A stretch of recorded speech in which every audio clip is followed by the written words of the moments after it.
LeBron James.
This date in Reds baseball is brought to you by the Cincinnati Reds Hall of Fame and Museum, presented by Dinsmore. Celebrating greatness, preserving history, providing inspiration.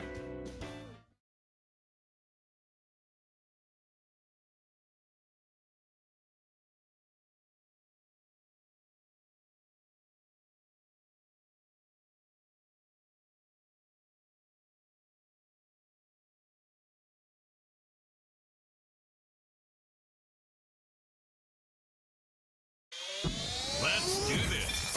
It's the real Jonathan Smith Show on Indy Sports Ticket, 1430 AM, 93.9 HD2, and always on the free Indy Sports Ticket app. We are starting the show with some breaking news. Chris, you want to hit the sounder? There we go. As of like 10 minutes ago, LeBron James has announced he is heading to Philadelphia, where he has signed a 2-year, $8 million deal to play for the Philadelphia 76ers. Welcome into the Real Jonathan Smith Show. Thanks for tuning in, no matter how you're tuning in. If you want to give us your thoughts on LeBron to the Sixers and what this means for the Pacers, 317-228-1430. That is the phone number if you want to text or call in. You can also head over to YouTube, search Indy's Sports Tickets. You can watch the show there, and you can comment your thoughts in our live chat. So earlier in the week, we learned that LeBron James was down to one of three places: Cleveland, Philadelphia, or wherever the third place was. Doesn't matter because we know where he's going now. He's headed off to Philadelphia. Miami, that was the third. Of the three, on Monday, I said that the 76ers were the team that I hoped LeBron James did not pick. Because when you look at the Philadelphia 76ers, now that they have LeBron James, they have the best collection of 5 players of any team in the league. Okay, it's Tyrese Maxey, VJ Edgecombe, who had a really nice rookie season, Jaylen Brown, who they recently acquired for 2 first-round picks, and Paul George. I still can't believe that's what Boston got for Jaylen Brown. Anyway, LeBron James now and Joel Embiid. Now, we say this every year. If Joel Embiid can be healthy, the 76ers are going to be really good. Dare I say, they will be the best team in the Eastern Conference, and you're going to hear a lot of people say that about this team over the next couple of days. You know what? Next few weeks, because what else are people going to talk about at this time of the year, right? They've got shooting, they can defend, and they've got guys who can protect the rim, mainly Joel Embiid. Here's the problem. Joel Embiid is not going to stay healthy. We've only seen this every year for what feels like the last 5 years. Joel Embiid having like really nice stretches, and then they have to play Denver, and he sits out, and then he gets hurt. And that's it. This is a guy who hasn't played 40 games in a season over the last 3 years.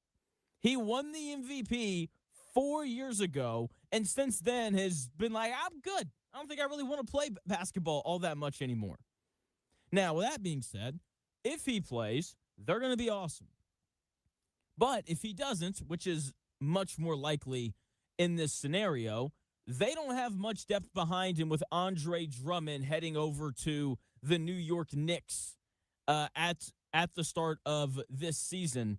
You're looking at, in terms of backup centers in Philly, Adam Bona, you don't know who that is, Dominic Barlow, and Janai Broom, who's known for his time at Auburn. If Joel Embiid gets hurt, that doesn't exactly inspire very much confidence in me if I am a Philadelphia 76ers fan. So not a ton of depth behind a guy who's most likely going to get hurt. With that being said, LeBron can play the 5, okay, and he causes real problems when he does that with his passing, his ability to run the floor, his ability to shoot the ball. The issue is he's in his 40s, and he can't play center for 35 minutes a night on average in a playoff series. So you're going to have stretches where Adam Bona, Dominic Barlow, and Janai Broom potentially are having to play center if you're Philadelphia and Joel Embiid gets hurt, which is probably going to happen. Now, I will say one of the things that there is a lot to like outside of the question of Joel Embiid's and health. Outside of Joel Embiid's health, they've got a lot of shooting on their roster between Maxey, VJ Edgecombe shot it well his rookie season. LeBron James has turned himself into a nice shooter. Jaylen Brown can really shoot it. They went out and they signed Dean Wade. They signed Anthony Simons, a guy who is more than capable of shooting around 40% from 3. They drafted Phylon Jr. out of Alabama with the 22nd overall pick. There's a lot of shooting on the roster, which is important if you were playing on a LeBron James team.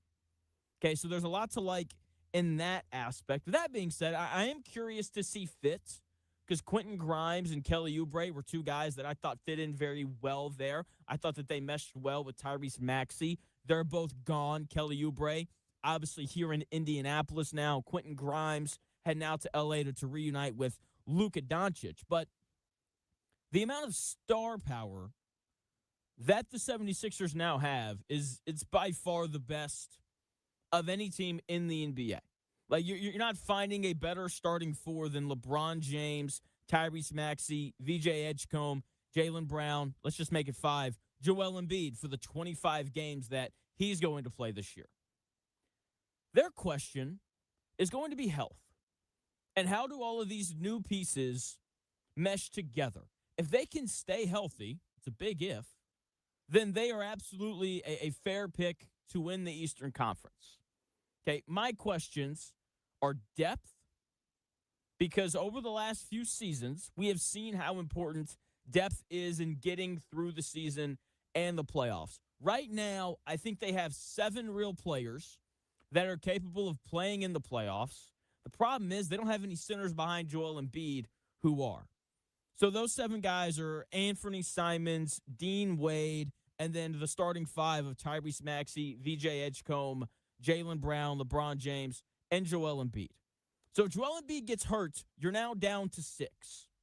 And it is really hard to win 16 playoff games with a team that only has 6 guys that are good enough to play in the playoffs. Okay, we've seen this over the last few years, just how important depth is in getting through not only the regular season, but also the playoffs. Like, the Spurs this year went like 9 guys deep. The Knicks this year went 8 guys deep. The Thunder last year and the Pacers last year both went 8 or 9 guys deep. And I don't think that the 76ers go that deep. It's their starting 5, Dean Wade, Anthony Simons, and maybe Phylon, the rookie out of Alabama. I think he's going to be good. He was pretty good for Nate Oates this last year. But at the same time, he fell to number 22 for a reason. So if he's good, then maybe you have 8. Really, it'll be 7 because Joel Embiid won't play when the playoffs roll around. There's also a lot of guys who need the basketball. And this is something that everybody says anytime stars get together. So I don't want to harp on this too much. But Tyrese Maxey and LeBron James, they are capable of playing off the ball. But the best version of Tyrese Maxey is when he has the basketball in his hands, using his speed to really push the pace, which him playing with LeBron, who wants to play a slower style of basketball, going to be interesting to kind of see how those things mix. LeBron James, like the best version of LeBron James is him having the ball at the top, directing traffic, and just picking people apart. Okay? So, yes, both of those guys can play off the ball, but they're so much better on it. Joel Embiid needs the ball on the block / at the free throw line area to be the dominant player that he's capable of being. How do you think LeBron James is going to feel standing in the corner watching Joel Embiid jab step 14 times before taking a little fadeaway jumper, to be fair, that he normally makes? Okay, Jaylen Brown and Jason Tatum in Boston basically took turns. That's how it worked. So Nick Nurse, who I think is one of the better NBA coaches, he's got a lot on his plate to really deal with here in terms of balancing egos, balancing, shot distribution. There's just a lot of questions that need to be answered. And so, yes, this team's going to be good. When you're this talented, you're going to make the playoffs. When you're this talented, you're probably going to be a top 3 seed. But, before we got on the air, whoever was doing the show before us was like, yeah, we're probably going to win the East. I don't know about that. The Eastern Conference, I think, is much tougher than people realize this year. I think Atlanta's going to be better. The Pacers are going to be better. We'll see how Boston looks. I know everybody's kind of written them off, but Joe Mazzulla's one of the better coaches in the league. Like, he's going to find a way for that team to be competitive. The Knicks just won the finals. They're probably going to be good again. They're bringing all those guys back with the exception of Mitchell Robinson. But the one thing that Mitchell Robinson did well was rebound. And guess what? Guess what Andre Drummond does really well?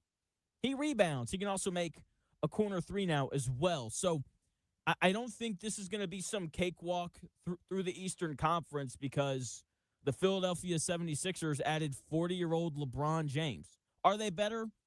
Absolutely. But the people that are going to act like this is some foregone conclusion, the Sixers are absolutely going to win the Eastern Conference now, I find that to be a little bit overreactionary. So those are my LeBron James thoughts. Chris, what do you make of this decision from LeBron James? I feel like this is the NBA version of what happened in LA for the Rams. Whenever they started pulling people in, everybody basically gave them the Super Bowl championship. I still hold to my NBA Finals prediction or East Finals between the Pacers and Pistons. I think the Sixers will be better, and I hope the Pacers don't play the Sixers because I don't want to see them flop all over the playoffs. But I think the Sixers will be better. They'll be tougher for sure and intimidating, no doubt. Yeah, um you mentioned the Pistons in there as well. Yeah, like that's another good team in the Eastern Conference. So I'm very intrigued to kind of see how this looks. Because I just like you said, like they're obviously better, but like so much of it is going to hinge on the health of a guy who can't stay healthy. Like Exactly. that is the biggest problem in all of this, right? And I don't know, I'm fascinated with this decision from LeBron because like he's smart. Like, he watches the league. He knows what's going on. Like, does he really want to bet the final 2 years of his career? Maybe we'll see if he plays both years of his contract on Joel Embiid. Like, it's not like he went there for the money. He signed a 2-year, $8 million deal. Like that's it. So I don't know. I don't want to sound like a homer, but I do like the depth of the Pacers more than I like the depth of the 76ers. I do think that there is something to be said about the number of games that the Pacers have played together in terms of this core compared to this new team that's kind of being thrown together in Philly right now. So the Eastern Conference is just got more fascinating, which is, I'm all for that. Yeah, it's going to be like again, like an NBA version of like Jerry Rice finishing his career in as a Raider, right? Like it looks great on paper and intimidating, but it's not as bad as you think it's going to be. Yeah, and to the credit of the 76ers, like this is the best starting five LeBron James has ever been a part of. And I was like, what about Miami? Dwayne Wade and Chris Bosh and Mario Chalmers and Eddie House. I'm just kidding. It wasn't Eddie House. Eric Dampier was starting at center. Like, come on now. This is the best starting five he's ever played with. And so, like, there is something, it all goes back to the same unreliable thing. Can Joel Embiid stay healthy? The last 3 years tells us absolutely not. He's just, he's just not who he was. And I just, man, I'm just surprised that, like, LeBron could bet the final 2 years of his career on anybody, and he chose an injury-prone center in Joel Embiid. I'm sure that something happened at the Olympics, what was that, 2 years ago? LeBron's probably like a little more fond of Joel Embiid for whatever reason. Maybe Joel Embiid's like a really good card player and really likes wine, and LeBron wants a wine and cards buddy. But, if I was LeBron, I personally would be trying to win a ring. But we'll see. On paper, it looks great. But I think once the games kind of start happening, that we're going to see that there's several issues with this new look Philadelphia 76ers team. NBA is next year. Going to be a lot of fun. Do you know what else is going to be a lot of fun? What's that? Colts training camp. We've got 3 shows left until we get to Colts camp starting on Wednesday. So we will continue our countdown to Colts camp. I've got the 3 games on the Colts schedule this year that will define their season coming your way in 3 minutes.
highlights in today's sports world. It's here.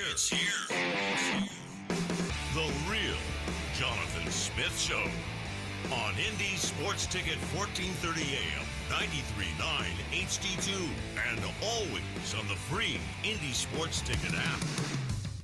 LeBron James to the Philadelphia 76ers, 317-228-1430 is the number you can call or text if you've got thoughts on LeBron to Philly. How does this impact the Pacers? I don't think it does. I think it all really hinges on the health of Joel Embiid, which is never good. So I think the Pacers will be just fine. Chris, there is one aspect of this move that we did not discuss. Jaylen Brown just being like, yeah, Bronny James sucks. Yeah. But, I mean, I guess LeBron doesn't care. Well, in an interview, because they just talked about this when Bronny was in the summer league, he was responding to Jaylen Brown's comments, and he just says, "Yeah, we're continuing to work as professionals," and he knows what he said, and they're moving on. So there you go. They're leaving it there. Fair enough. Volter chiming in earlier on X__ Jonathan Smith to follow me there and watch the show there. Saying that he thinks that the Knicks, Celtics, 76ers, and Raptors are all just as good as or better than the Pacers, assuming all teams are healthy and the Kawhi trade is finalized. I think that's a fair take. The Eastern Conference is just, it's very congested, whereas like out in the West, feels like San Antonio, Oklahoma City, Gap, and then everybody else. Out in the East, though, it feels like there's just a bunch of teams clustered together at the top, and health is going to be a large part of this next season. Welcome into the real Jonathan Smith Show. Thanks for tuning in. No matter how you're tuning in, YouTube, Indy Sports Ticket. If you want to head over there and subscribe, you can watch the show on X__ Jonathan Smith to follow me there and watch the show there. You can also listen on the Indy Sports Ticket app, which you can download wherever you find your apps. And, of course, 1430 AM as well if you're driving around the Indianapolis area. We have 3 shows until the start of Colts camp. And so we're counting down to Colts camp. When we were 5 days out, we did the 5 buzzwords to ignore during Colts camp yesterday. We did the 4 players that would absolutely remain a Colt if Chris Ballard was let go at the end of the year. Today, we're doing the 3 games that I think are going to define the Colts season. Okay, these are the 3 most important games. I think if the Colts go 3-0 in these games, there's a decent chance that they're a playoff team. The problem is I don't think that they're going 3-0 in these games. All right? Ooh, a little music. I like it. Thank you. So, first game, we got the Commanders in London. There is a decent chance that the Colts are going to go into this game sitting at 0-3 with losses to the Ravens, Chiefs, and Texans with a 17-game schedule and nearly half of the NFL teams making the playoffs. Disgusting. How about we make it a little more exclusive? I don't know. It is possible that the Colts can overcome an 0-3 start. They will not overcome an 0-4 start, though. If you lose basically a quarter of your games in the first 4 weeks, pack it up. Chris Ballard, go ahead, put the house on the markets. Probably done here. Starting 0-4 in the NFL is like accidentally hitting reply all on a company-wide email. Technically, like, you can survive it, but, like, the damage is done. Everybody's like, yeah, that guy's annoying. That guy doesn't know what he's doing. And that's why their game against the Commanders is such a big deal. It feels like you're playing for the season a month into it. A loss in London that week is basically the death of their playoff hopes. The good news is London games are weird. A London NFL game is like a midnight run to Waffle House. You're blurry-eyed, confused, anything can happen. You could walk in and watch 4 line cooks swinging waffle makers at each other. You never know. Anything can happen. Anyone can win in London. Okay, we see it happen all the time. Okay, the Colts played a weird game in London last year where Jonathan Taylor ran for like 5,000 yards and Daniel Jones played terribly. It happens. Even though the Daniel Jones playing terribly, not that weird. Anyway, the travel makes the game tough, and there are clearly times where teams will play a game over there, and they show up, and they clearly just don't want to be there. And look, if the Colts are 0-3, they're probably going to want to be there. Thankfully, the Commanders, though, are like, get us back home. This is not for us. Okay? Because in that game, I do believe that the Colts will have a lesser quarterback between Jaden Daniels and Daniel Jones. So that is the first super important game on the Colts schedule. Next, Week 8 on the road in Jacksonville. Marks the halfway point of the season, and they will try to snap that losing streak in Jacksonville. Chris, do you remember the last time the Colts won in Jacksonville? I do not. September 21st of 2014. No way. What were you doing in 2014? Watching the Colts lose to Jacksonville, apparently. Fair enough. I was like a freshman in high school. Bizarre. So, again, they haven't won there since 2014. You know, trying to win in Jacksonville for the Colts has become like trying to touch a hot stove. You know, every single year they convince themselves it'll be different. Oh, we have Joe Flacco this time. We should totally win. And then every year they come away with third-degree burns. Oh, we have Carson Wentz, and if we win, we're in the playoffs. No, not allowed. Oh my gosh, that Wentz game's insane. But the reason why that game is so important, it's not just about the streak. That is the start of a 5-game stretch with some games that they will need to win in order to make the playoffs. They should beat the Dolphins and the Giants. Sorry, Chris. The Cowboys and Texans games will be tougher. They are winnable. But again, tougher games. And that game against Jacksonville being a win would just make that stretch much more successful. Like, if they lose their game, then there's a chance that they enter their next 4 very pivotal games with a record of 3-5 or 4-4.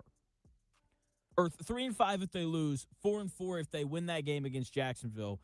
And it would be much better to go into that stretch of winnable games at 4-4. And then maybe you come out of the other side of that stretch at like 7-5 or 6-6. And if you do, then I think you feel really good about the Colts' playoff chances over the back half of the season when the schedule appears to lighten up a little bit. But that's only possible, I think, if they can either snap that losing streak in Jacksonville or find a way to upset the Ravens, Chiefs, or Texans in the first 3 weeks of the season, which I don't think is going to happen. Final big game or final pivotal game of the year for the Colts this year is going to come week 13. Okay, when they go on the road to play against the Philadelphia Eagles, the A.J. Brownless Philadelphia Eagles. So down the stretch of the season for the Colts, if you look at their schedule, there are a lot of winnable games. The toughest of the bunch after their bye week, which is week 12, is on the road against Philly. And the Colts will have an advantage in that game because they'll be coming off of a bye week. Shane Steichen knows Nick Sirianni very well from his time in Philadelphia. That's going to be a tough game, week 13 at Philly. But as the Eagles continue to get older, because their core is a little bit older, they're on, I think, a list of teams that could be decimated by injuries this year. They haven't really experienced that over the past few seasons, and they're due for that, especially on offense.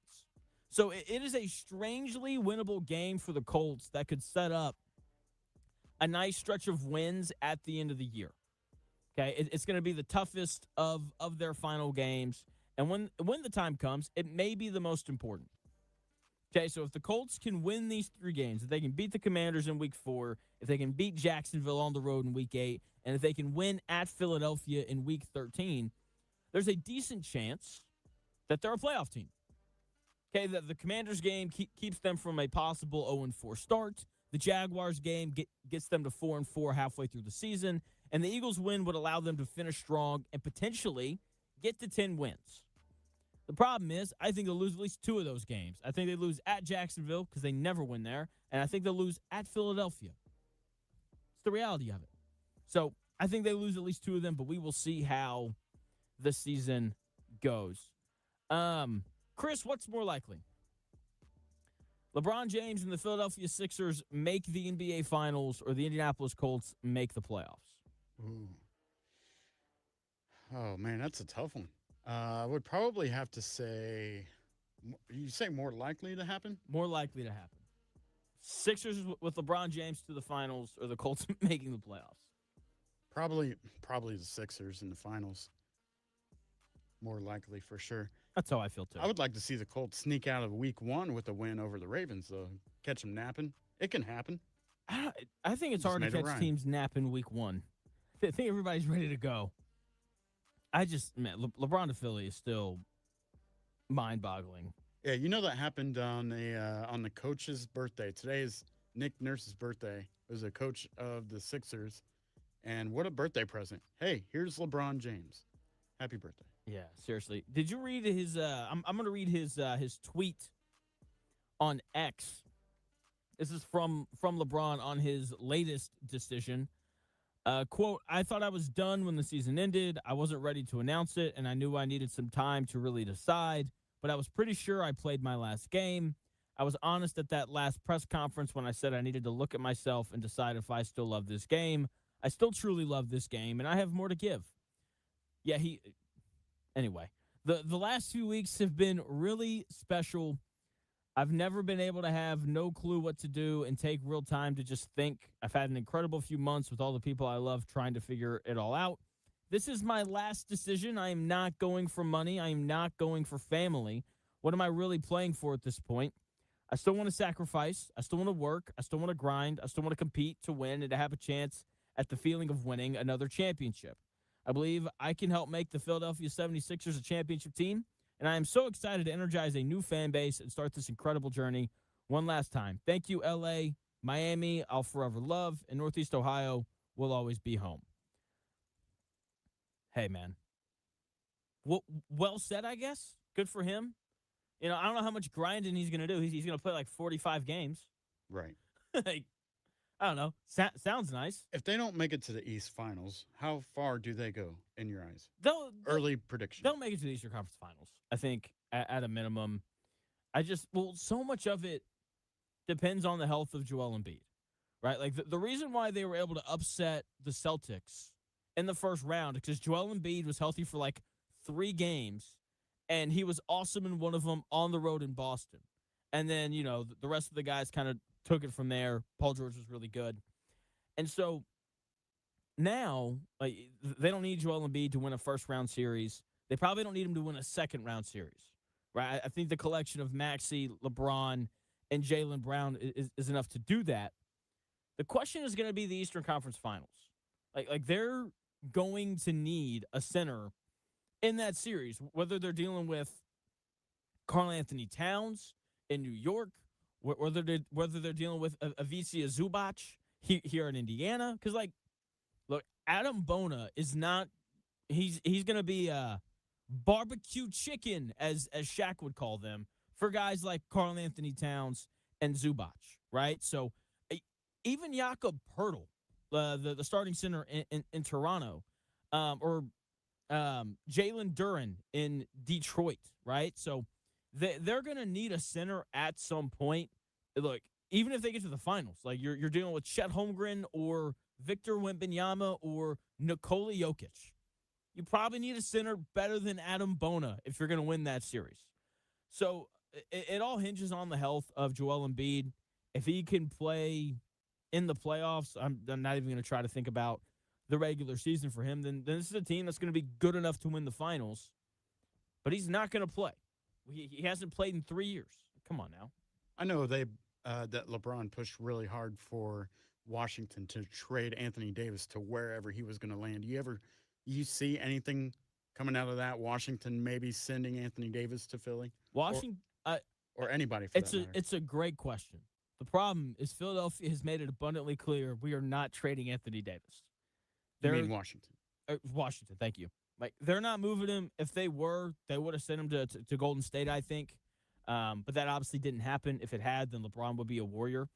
So, I don't think Anthony Davis is going anywhere. I don't think that the Wizards would want to, like, swap Anthony Davis for Joel Embiid or anything like that, although that'd be insane. I think this is what the Sixers are going to look like. Washington, that's another potentially interesting team. If Trae Young learns how to pass before there's 7 seconds left on the shot clock, and if Anthony Davis can stay healthy. So, fascinating stuff.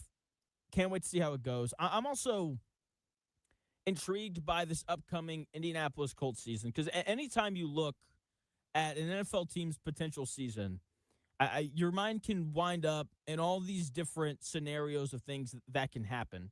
So in 4 minutes, I'm going to give you the best, worst, and weirdest case scenarios for the Indianapolis Colts this next season.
It may, one day, be a must-listen for sports enthusiasts. Yeah, and monkeys might fly out of my butt. Uh-oh. The Real Jonathan Smith Show. On Indy Sports Ticket 1430 AM, 93.9 HD2, and always on the free Indy Sports Ticket app. LeBron to Philly. That is the big news of the day. LeBron James, LeBron James, LeBron James, LeBron James, LeBron James. It goes on forever. For those who listened to the show yesterday, I did get my waffle. Went to Metro Diner. It was awesome. It was nice. It was fluffy. It was great. Did Amelia put up a fight? No. We went to Metro Diner so she could get something she wanted. She got like some sort of like a chicken biscuit kind of thing. We had a good time. It was good. There you go. It was good. So Best, worst, and weirdest Colts case scenarios for this upcoming season. There are a lot of potential outcomes for the Indianapolis Colts this season. I think the most likely one is they win somewhere between 7 and 9 games, and we see if Chris Ballard is finally let go at the end of the season. That's what I think we're going to experience this Colts year, somewhere between 7 and 9 wins. Ballard's gone at the end of the year, okay? And I think that that's where a lot of people land on the Colts, but there are certainly people out there who think the Colts could be better or worse than that. Either way, no one really knows. There are a lot of variables that play out during an NFL season. So I decided to put together a list of the best, worst, and weirdest case scenarios the Colts could have this year. Let's start with the best. I think the absolute glass filled to the brim best case scenario for the Indianapolis Colts this year is they go 11-6, make the playoffs, win a wild card round game, lose in the divisional round. Maybe 11-6 is good enough for them to win their division. That would be cool. The ceiling for this team, though, I think is the divisional round of the playoffs, because there's just no way this team's getting to an AFC championship game. Expecting this team to make the AFC championship game is like expecting a Honda Civic to win the Monaco Grand Prix. Just not built for the track. The absolute best case scenario for the Colts this year is they win one single playoff game, then they go home.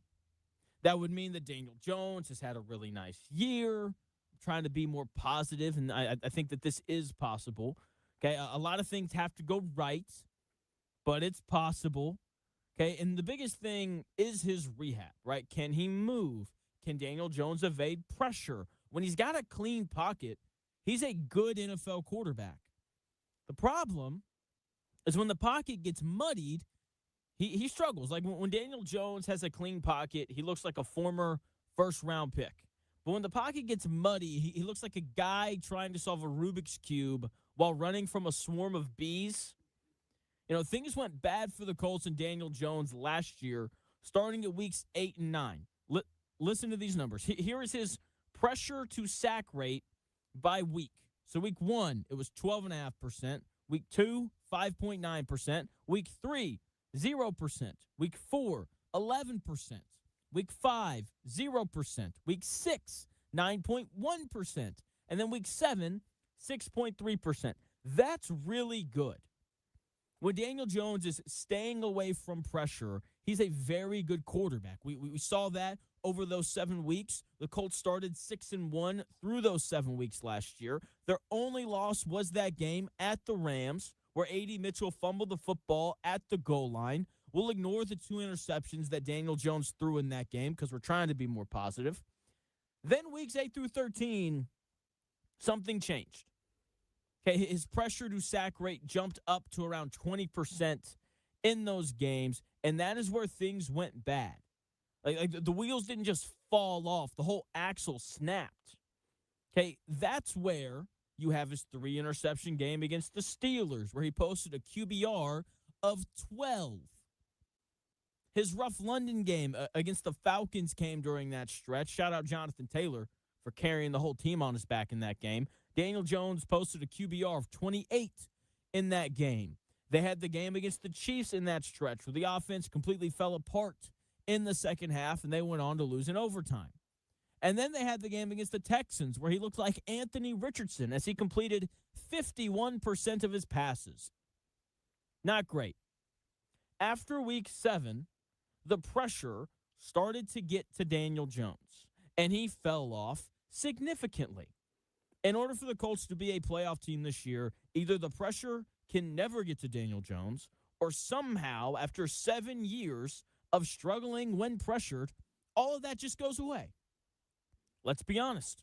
Hoping a 7-year veteran suddenly learns to navigate pressure like he's Patrick Mahomes or Josh Allen, who are better when you pressure them.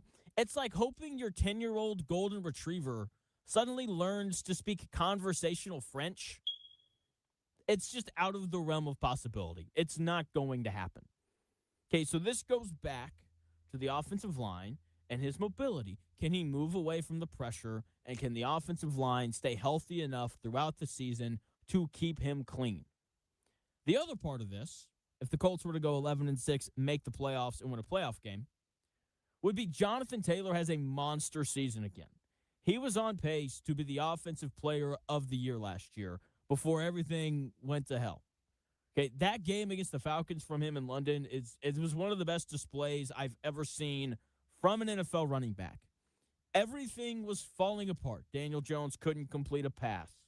Okay, the defense all of a sudden was on its heels. Everything falling apart, and Jonathan Taylor was like a lone firefighter trying to put out a forest fire with a garden hose. And somehow he did it. If the Colts are going to reach their absolute ceiling, he has to have another offensive player of the year-esque season, something that he is absolutely more than capable of doing. Okay, Volter chiming in on X saying he bet the under 7.5 wins on the Colts this year. I'm with you. I think that they go 7-10. Okay, now what about the other aspects of this Colts team, right? I'm not overly worried about the wide receivers. Okay, their top 3 pass catchers are more than good enough. They just aren't elite as a unit. The defense is going to have to remain healthy.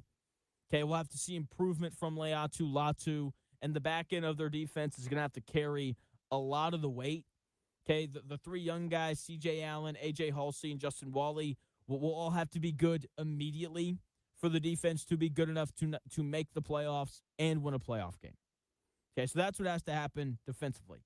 What is the worst-case scenario for the Indianapolis Colts this year? The worst-case scenario is not what you think that it is. I think for a lot of people, it's the Colts go 5-12 or 4-13. But I'll be honest, that is one of my desired outcomes this year for the Colts. Because if you go 5-12, then you know that it's time to hit the reset button. It gives you clarity. A 5-12 season is like tearing a Band-Aid off fast. It hurts. You might cry a little bit, maybe. I don't know how tough you are. But you get immediate permission to clean the wound, start fresh, rebandage it, and allow it to heal. The worst outcome for the Colts is an uninspiring 9-8, maybe 10-7 season where you fall backwards into a playoff spot. You look up and all of a sudden you're having to, pay mediocre players big time money because you got lucky. Things broke your way, you earned yourself a playoff spot, and then you got trounced 35-10 by the Bills. It's a season similar to what the Dolphins had probably 4 or 5 years ago now, where the Dolphins, sneak into the playoffs. They go on the road to Kansas City. They get embarrassed. But because they made the playoff, they're like, we're going to give Tua, $55 million a year.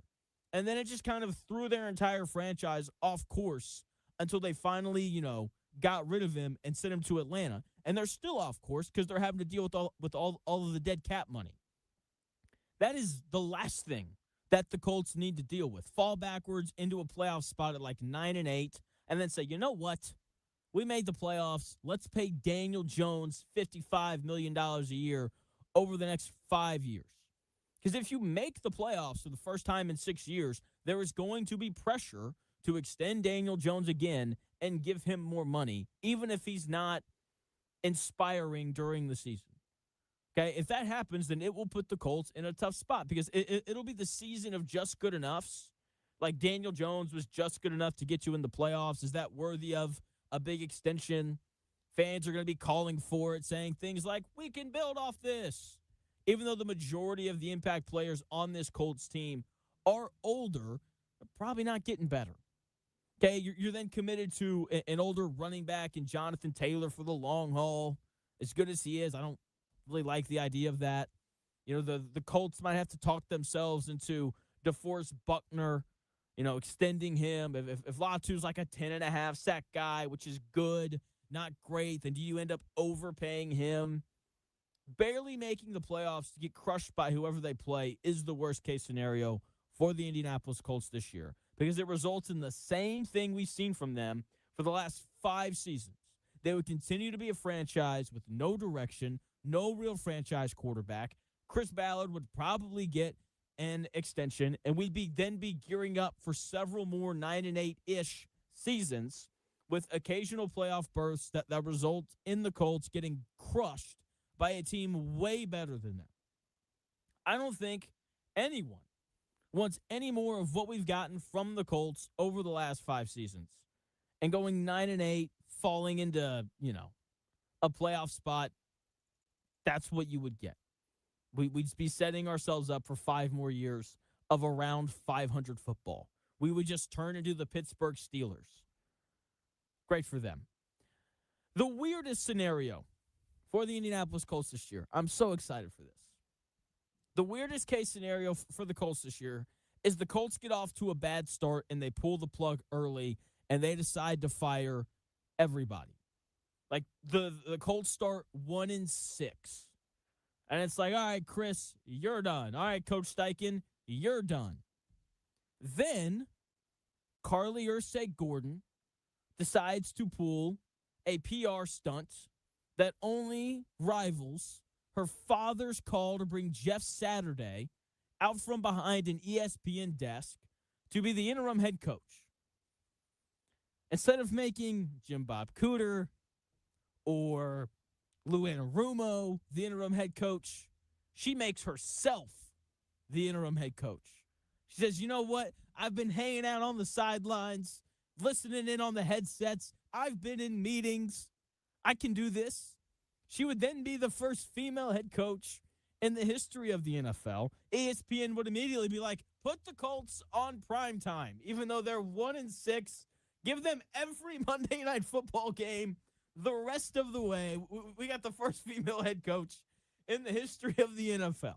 That'd be pretty wild. Yeah, that would be by far the weirdest thing that could happen to the Colts this year, which look like things would have to go awful. Like they would have to start like 0-8.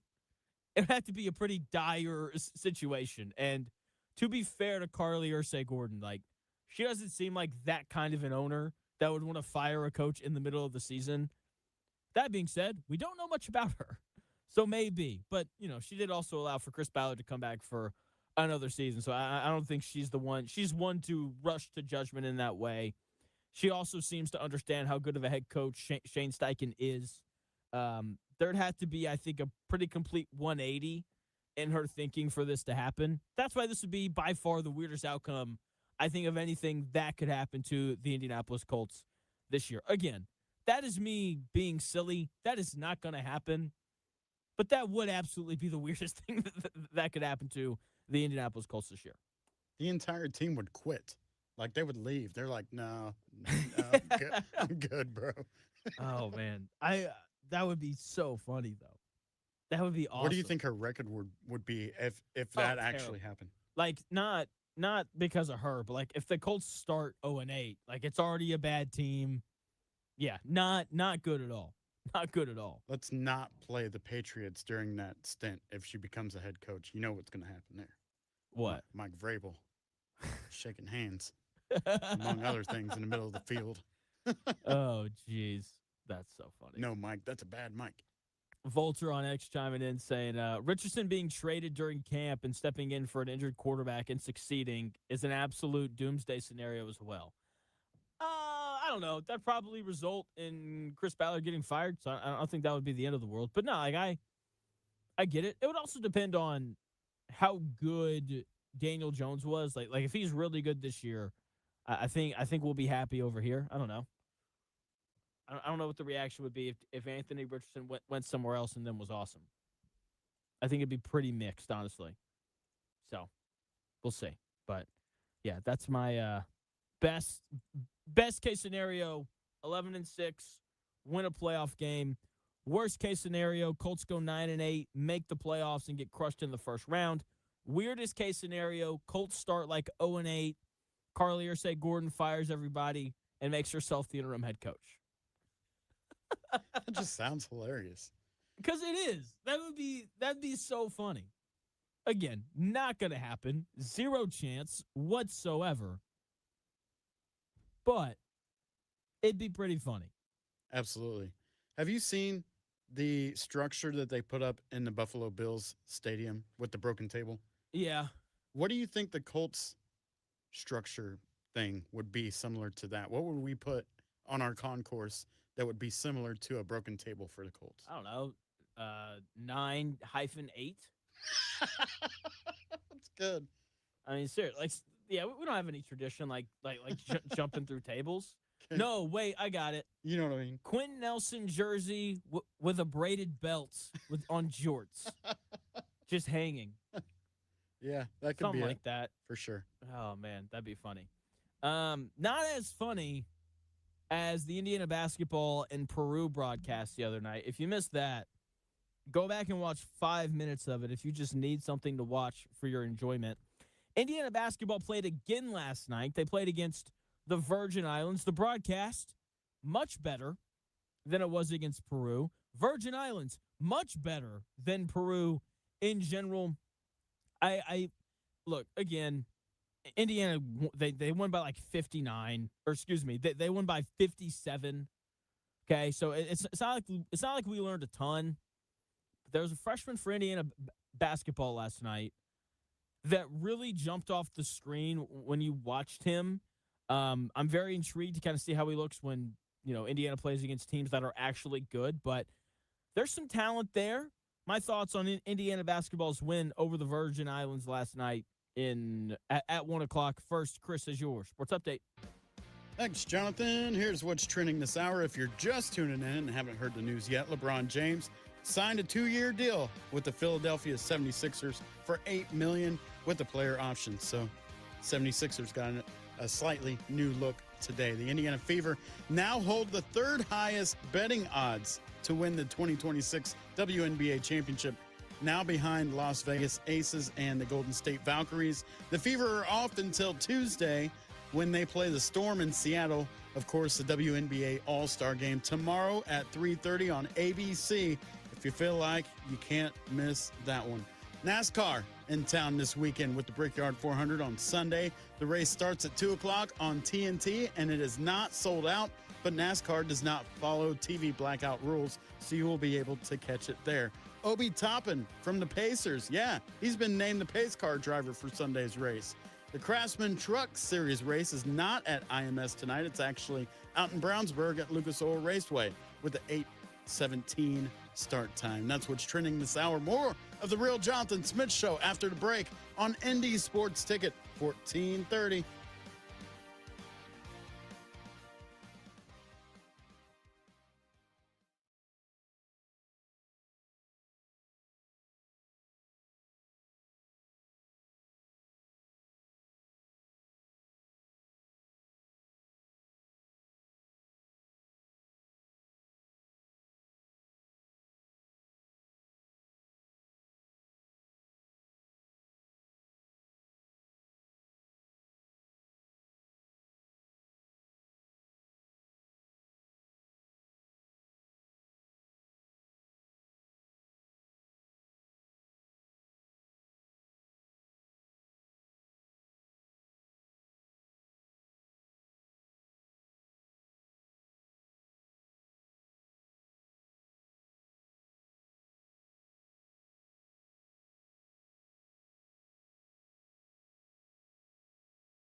Smith Show on Indy Sports Ticket, 1430 AM, 93.9 HD2, and always on the free Indy Sports Ticket app.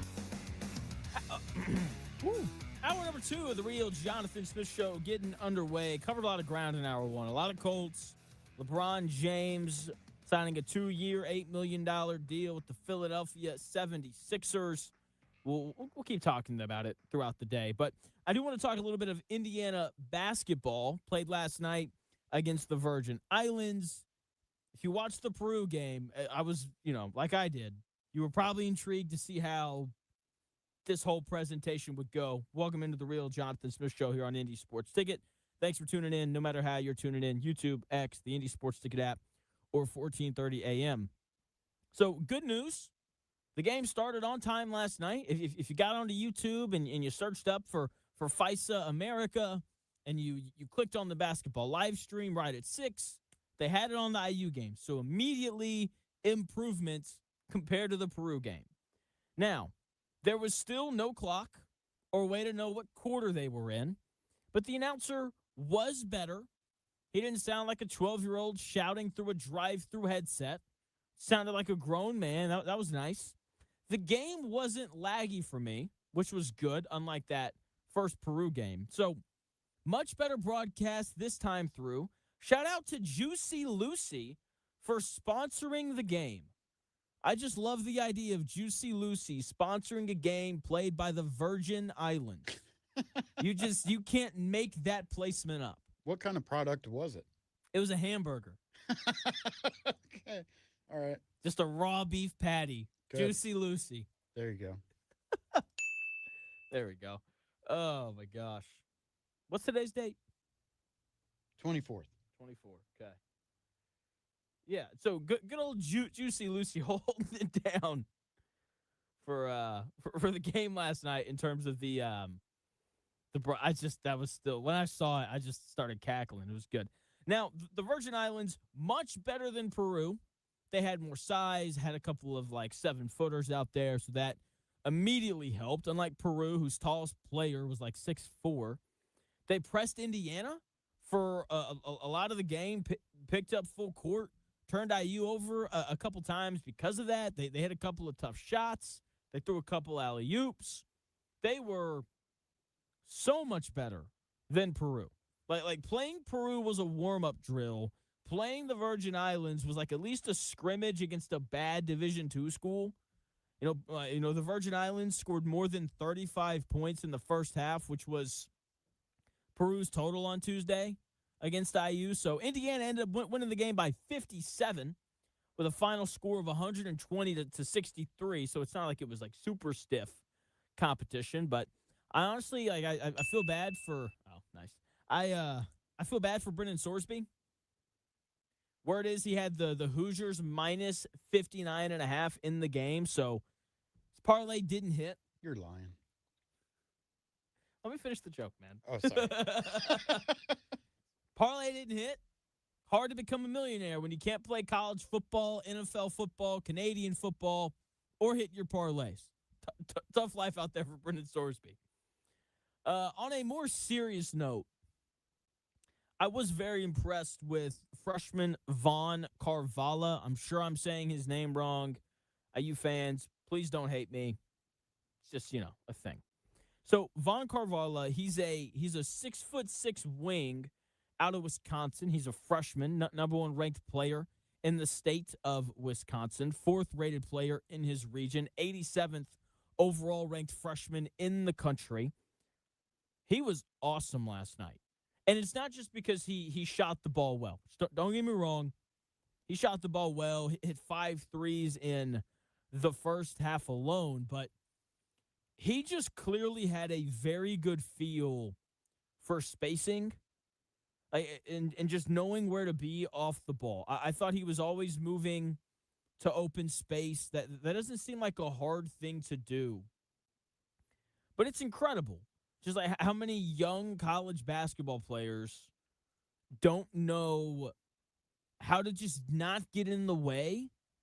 And I thought he did a great job, as insignificant as this sounds, of just not getting in the way last night.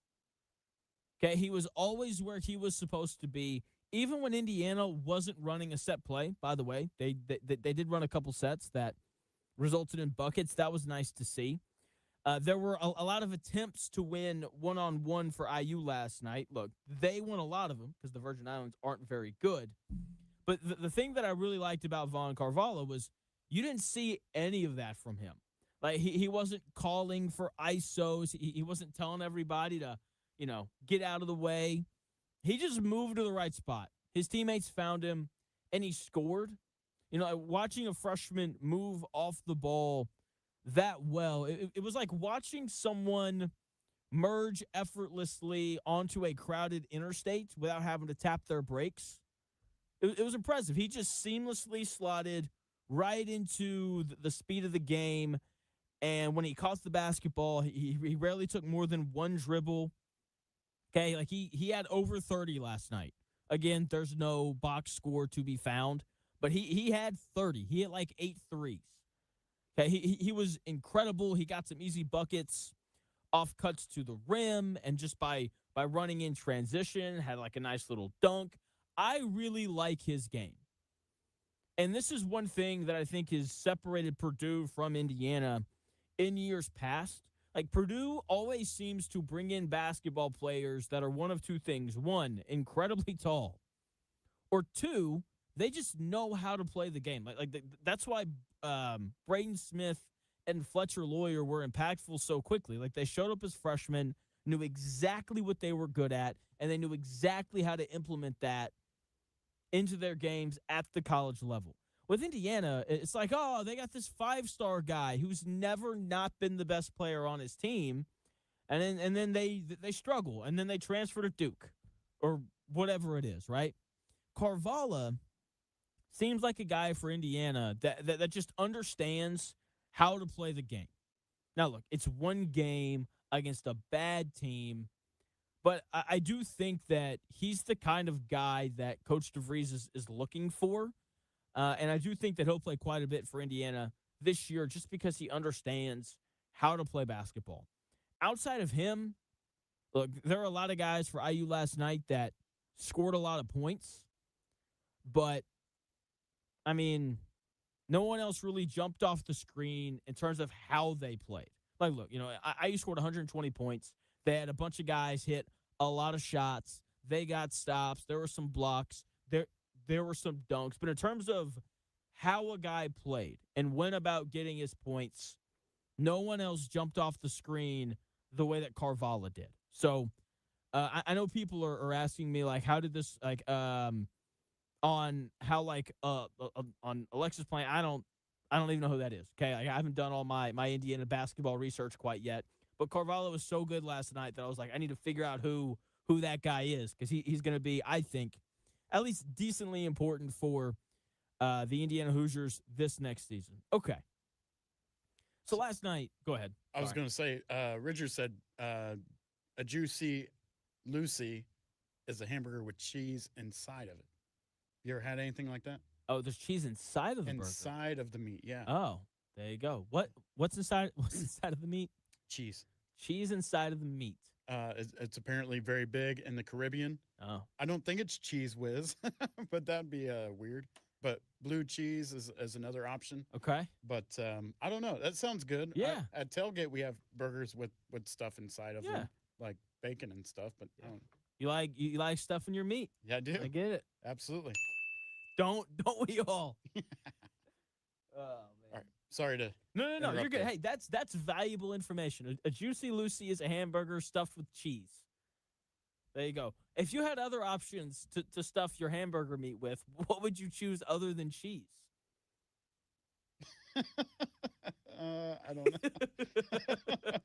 Skittles. Oh, wow. Yeah, hey, No, I don't know. Hey, I know Anthony bacon, Richardson. I know the bacon one filled is good. Bacon filled ones. Like stuffing a burger with bacon strips? Yeah, with cooked bacon, and then you put the bacon in the meat, and then you make the. What's so funny? I don't know. What are you laughing I'm about? just laughing at you. What's so funny? You're smiling about it, so. I'm having a good day. Okay. I'm having a really nice really day. That's happy. all it is. All right. That's all it is. All right, there you go. So that is what a Juicy Lucy is: stuffing cheese inside of a burger. Honest question here. I feel like it would just taste the same as putting cheese on top of the burger and then melting it. Maybe that's just the American inside of me. But how about instead of like, so would that just be like a normal Lucy? They don't call them cheeseburgers over there. It's just called a Lucy. Yeah. You get a medium rare Lucy. Ugh. You eat your burgers medium rare? Sometimes. Do you really? Come, Yeah. Chris, no, you don't. No. Medium well There you go. is more like it. Just a little bit of pink. But it's got to be juicy, right? So that's Absolutely. medium rare. Yeah. Well, no. No. A medium rare burger, that's terrible. Yeah. Absolutely. How do you eat your steak? Same. Medium well. Steak? Mm-hmm. Chris. You're my friend. Don't do that ever again. I don't eat a lot of steak to be Medium. fair. If you go to a steak place, minimum you at a minimum you got to get it medium. Okay. Okay, preferably medium rare, but I know that that's not for everybody. That's where I'm at. A nice warm red center. That's how I like it. But medium minimum from now on. I don't like it super chewy.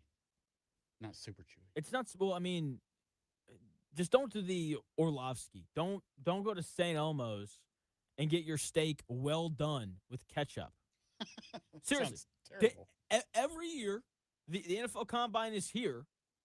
The ESPN people, they all go to St. Elmo's, and Dan Orlovsky gets whatever he gets well done with ketchup. That's crazy. If I ever see him do that there, I might just go smack him.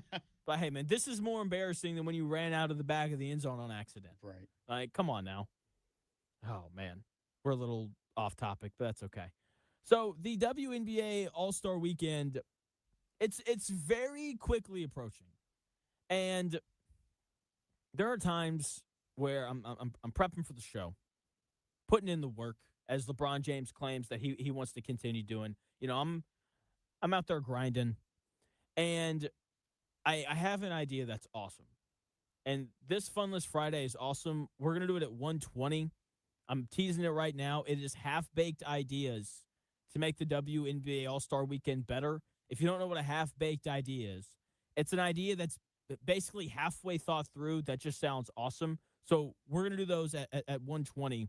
I do have something else on the Colts. Aaron Schaefer ranked the Colts 26th in terms of teams with the most talent under the age of 25. And more proof of the bad drafting habits of Chris Ballard. ESPN's Aaron Schaefer, again, Colts 26th on his list of teams with the most talent under the age of 25. To make matters worse, he has the Texans second. That means they're not going anywhere when it comes to winning the AFC South. And right now, the Colts roster's young core, it's like a pantry with a couple of like top-tier gourmet ingredients. They've got an elite tight end and a reliable center in Tanner Bortolini. And then there's just a lot of empty shelf space. You can't cook a 5-course championship-level meal when your future cupboard only has 2 reliable staples. Okay, this Colts team is lacking young and talented players like Tyler Warren. Jumps off the depth chart when you look at it, but that's really it. I think Tanner Bortolini does as well. Now, to be totally fair, players like Sauce Gardner, Josh Downs, and Leatu Latu will all be 25 when the season starts, so they didn't qualify for this list, but we know that Sauce Gardner is special. We know that Josh Downs and Latu are, at a minimum, good players. They could both be in for a little bit of improvement this year. We'll see. But there's just not a lot of special right now on this young Colts roster. It's why I think this is a team that's going to go 7-10 on the year. But there is a chance for some of that to show up, and it's going to have to in order for the Colts, I think, to get to 10-7. Hunter Wohler and Justin Wally didn't get to play last year, but everybody loved both of those guys during training camp before they both got hurt. C.J. Allen and A.J. Halsey are projected as day one starters. Both of them could emerge as impact guys from the jump. In terms of what we know, though, Jalen Tuimoloau was a dud last year. DJ Giddens didn't impress in his limited opportunities. Riley Leonard's a backup. Anthony Richardson is about to get traded. Tyler Warren, Tanner Bortolini. Those are the only other young Colts that make you feel really good about their future. It's a tight end and a center. I would argue you need a little bit more than that as your future if you're the Indianapolis Colts. And I think, this list very much puts into perspective how rough these past few drafts have been for the Colts. And it also puts into perspective how good this rookie class needs to be in order for the Colts to be a good football team this year, because there's just not enough special on this roster. Speaking of special, I have 5 half-baked ideas on how to make the WNBA All-Star Weekend unforgettable. I know, look, if you're not a WNBA fan, I'm telling you, these 5 ideas would get you to your television to watch the WNBA All-Star Weekend. I will tell you what they are in 3 minutes.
The best takes. Maybe. The Real Jonathan Smith Show on Indy Sports Ticket 1430 AM, 93.9 HD2, and always on the free Indy Sports Ticket app.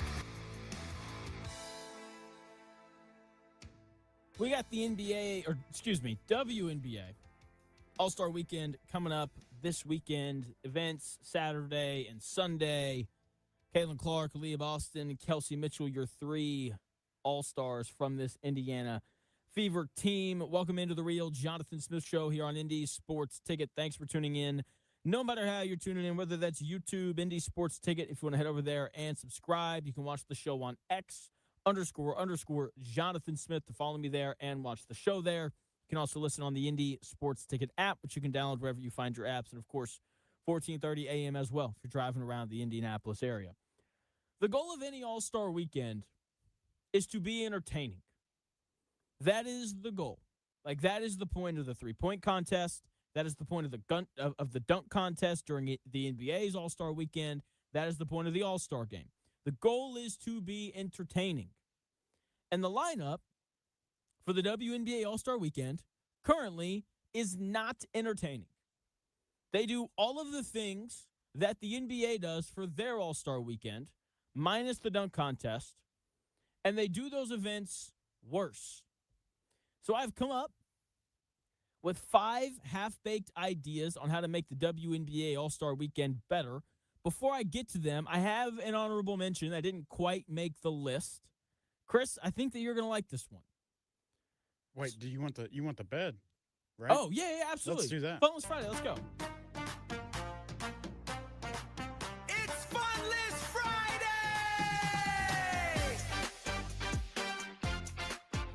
All right, honorable mention. What do you Honorable got? mention for you, Chris, for Funless Friday, half-baked ideas to make the WNBA All-Star Weekend better. So the NBA, when you think about the NBA, I think about three-point shooting and dunks, right? When I think about the WNBA, I think about Caitlin Clark and hard fouls. They should have a hard foul contest where they roll out the, like, you've been to a Pacer game. Yeah. You know, like when the guys come out and they jump off the trampoline and they dunk? Right. They have like that foam pad underneath the goal. Yeah. So they should roll out like 4 of those so that nobody gets hurt.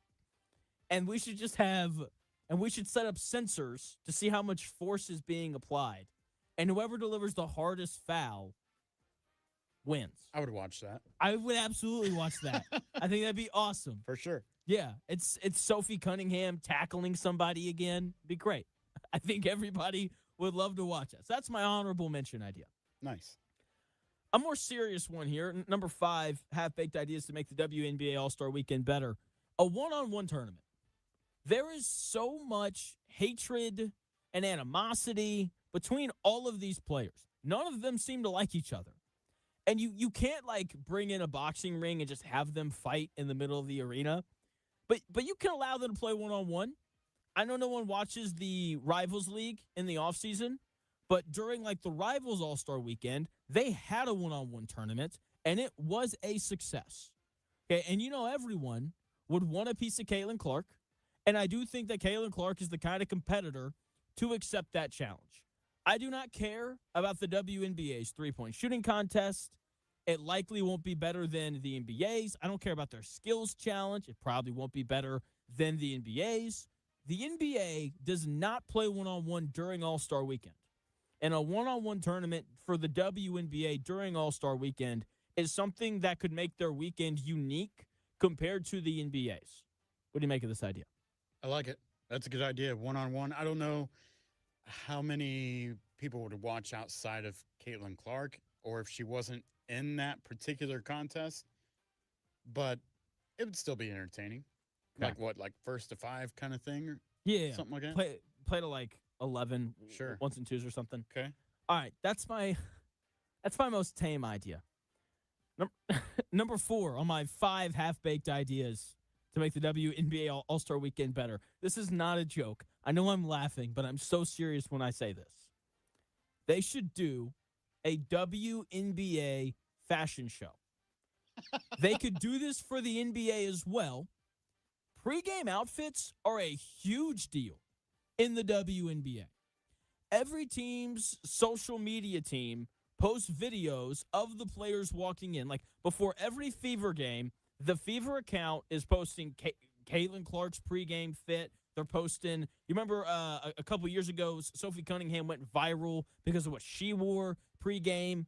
It is a big deal. Those videos always do well. They should pick 5 WNBA All-Stars, have them put together like 3 to 5 pregame outfits. They should hire real designers / like models. Like Heidi Klum shows up to judge this WNBA fashion show. And then you could have these designers / models rate the outfits on a scale of 1 to 10 like they do for the NBA dunk contest. Okay, I think that they would object because they'd be like, this is so misogynistic or whatever. But like the pregame outfits are a real staple of the WNBA, and I actually think that this idea would do really, really well. Maybe not outside of their fan base, but like within their current fan base, I do think this is something people would be intrigued by. Thoughts? I mean, you have a good idea, but it's probably not something I would watch. Fair enough. I think the classiness of the ladies would be.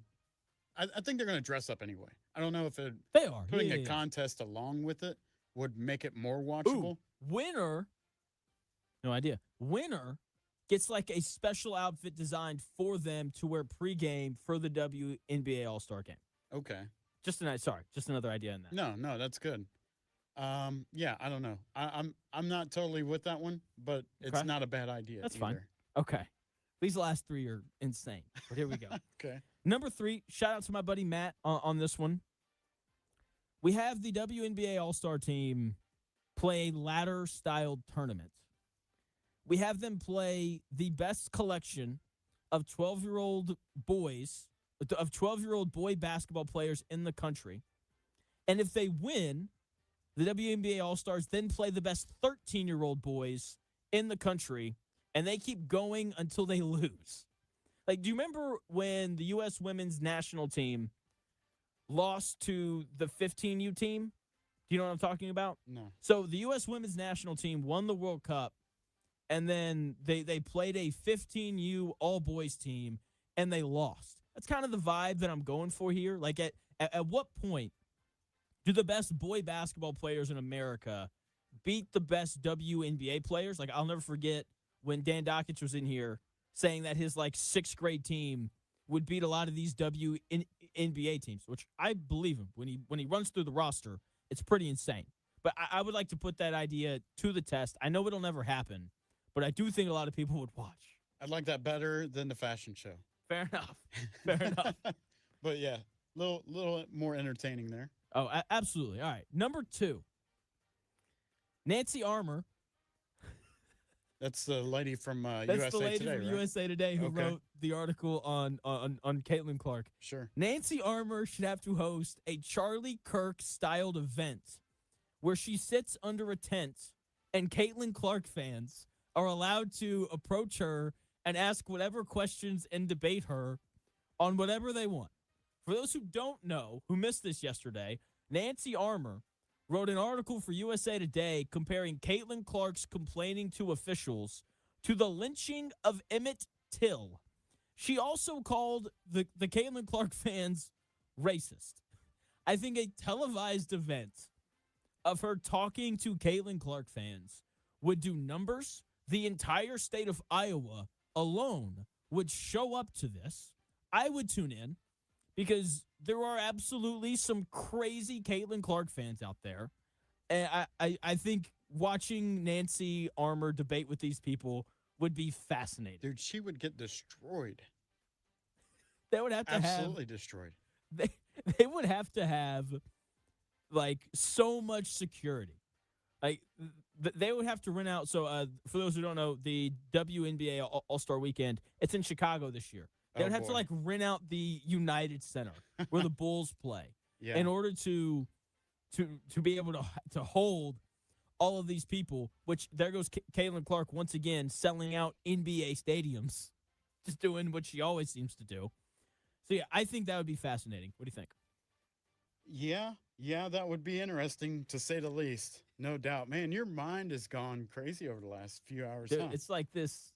I can just see it now. A 63-year-old man with a rat tail, a Quentin Nelson jersey, jorts, and a braided belt holding it all together. Been like, you don't like Caitlin Clark? Ah. Yeah.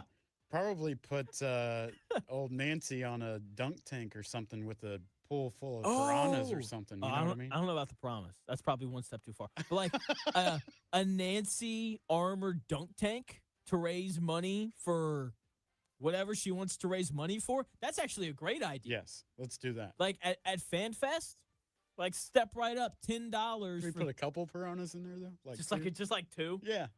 How about we drop her into a tank filled with those Japanese fish that suck all the germs off of you, just to make her feel uncomfortable? Sure. Do you know what I'm talking about? Yeah. Yeah. Like some people just put their feet in and like these little fish will. There's some people who put their whole bodies in there. Yeah. Yeah. You're right. You gotta be a little freaky if you're gonna do that. Be me. For the one, if I if I could back up just a little bit, the one that you were talking about, having them play like the best boys in the country or whatever, would it not also be entertaining to have the WNBA All-Stars play the NFL mascots, like the mascots play the kids on the field? Yeah, that would be hilarious. that would be funny. I would watch that too. That's a Right. good call. It's a good call. All right, here's my last idea. Okay. They pull 10 random men from the crowd between the ages of 18 and 35, and they have their all-star team play against them. I think that'd be fascinating. First, so many men would show up to the game. Like, you would have college frats buying out sections in hopes that they could get on the court and play. It would also be, I think, very fun to see the best female basketball players in the world against just like your average Joes. Like, I genuinely don't know who would win because like the women would be more skilled, more in shape to play basketball compared to 32-year-old Bill who's got asthma and is there because his 3 daughters like the WNBA. Okay, you'd also probably get a couple of guys in there who can really play because like if you're attending the WNBA All-Star game, it either means you love Caitlin Clark, you love basketball, or you have daughters that like basketball. So you're going to get a couple of guys in there that just love to play. You would also have guys showing up in like full gear, you know, like arm sleeves, brand new Steph Currys, and like a headband, just hoping that they win the raffle to get to play. You could sell tickets for so much more. And the question is, like, who would coach the average Joes? And I feel like the answer to this is so obvious. It should be Doc Rivers. It should be Doc Rivers. Fresh off the golf course, Doc Rivers walks in, and he has to coach the average Joes. What do you think? Good call. Solid. Best idea of all of them right there. Oh, man. I don't know. I think that the Nancy Armour idea might have it top. That one's True. pretty good. And your average Joes, I think they would probably have to sign waivers, though, because Yeah, average yeah. Joes would probably get handsy and Jeez. they would foul. Yeah, on everyone likes purpose. Cameron Brink, you know? Yeah. It's like I would like to guard Cameron Brink. You're right. You'd Yeah. have some weird guy out there. It's like, Yeah. oh, man. Yeah. But no, solid idea, though. Thank you. I think, yeah, like, I mean, look, I'm just saying, if you want views, fascinating idea right there. If you want to increase the viewership for WNBA All-Star Weekend. So Our phone's going to be blowing up. WNBA contacting you like, hey, that's man. right. Hey, we want to offer you a job. Okay, sounds good. Speaking of blowing our phone up, 317-228-1430.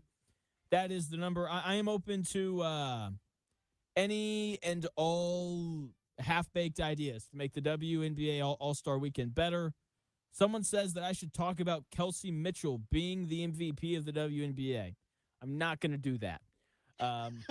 Sorry. She's like the best player on that team is Caitlin Clark. I know Kelsey Mitchell scores a ton of points, but when Caitlin Clark's healthy, she's the best player on that team. So LeBron, what's up? I think I would make them do all-star sports from other sports. Like, let's put the ladies out on the baseball diamond and let them hit home runs, maybe.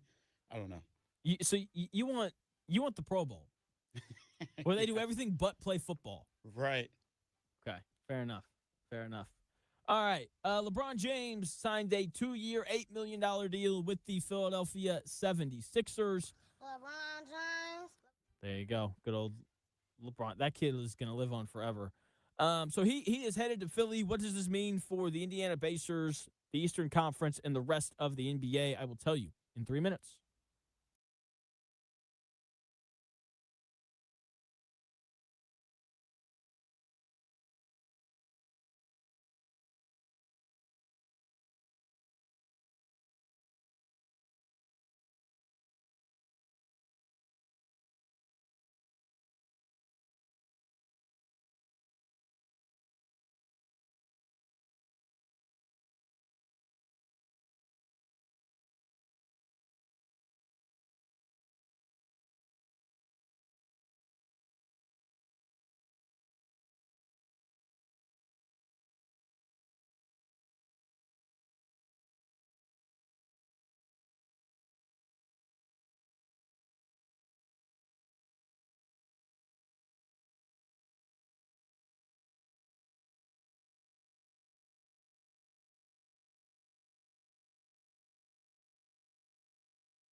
If it's in today's sports world, it's here. It's here.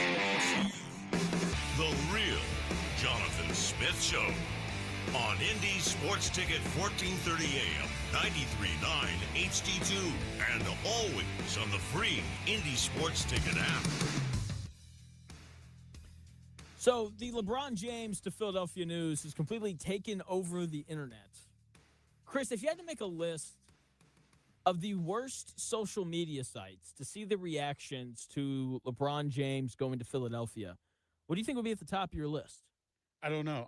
I've only seen X so far and the reactions there. So The reason why I ask, I just got a notification on my phone from LinkedIn saying LeBron James is signing an $8 million contract with Philadelphia, see the reactions. What LeBron James signing an $8 million contract with Philadelphia taught me about marketing. I'm saying, I don't need that. I'm what good. does LinkedIn have to do with that at all? Seriously, I'm with you. I'm with you. Welcome into the Real Jonathan Smith Show. It's been a dandy of a show so far today. Thank you for tuning in, no matter how you're tuning in. YouTube, X, the Indy Sports Ticket app, 14:30 a.m. as well. Biggest news of the day, LeBron James signing a 2-year contract with the Philadelphia 76ers for $8 million.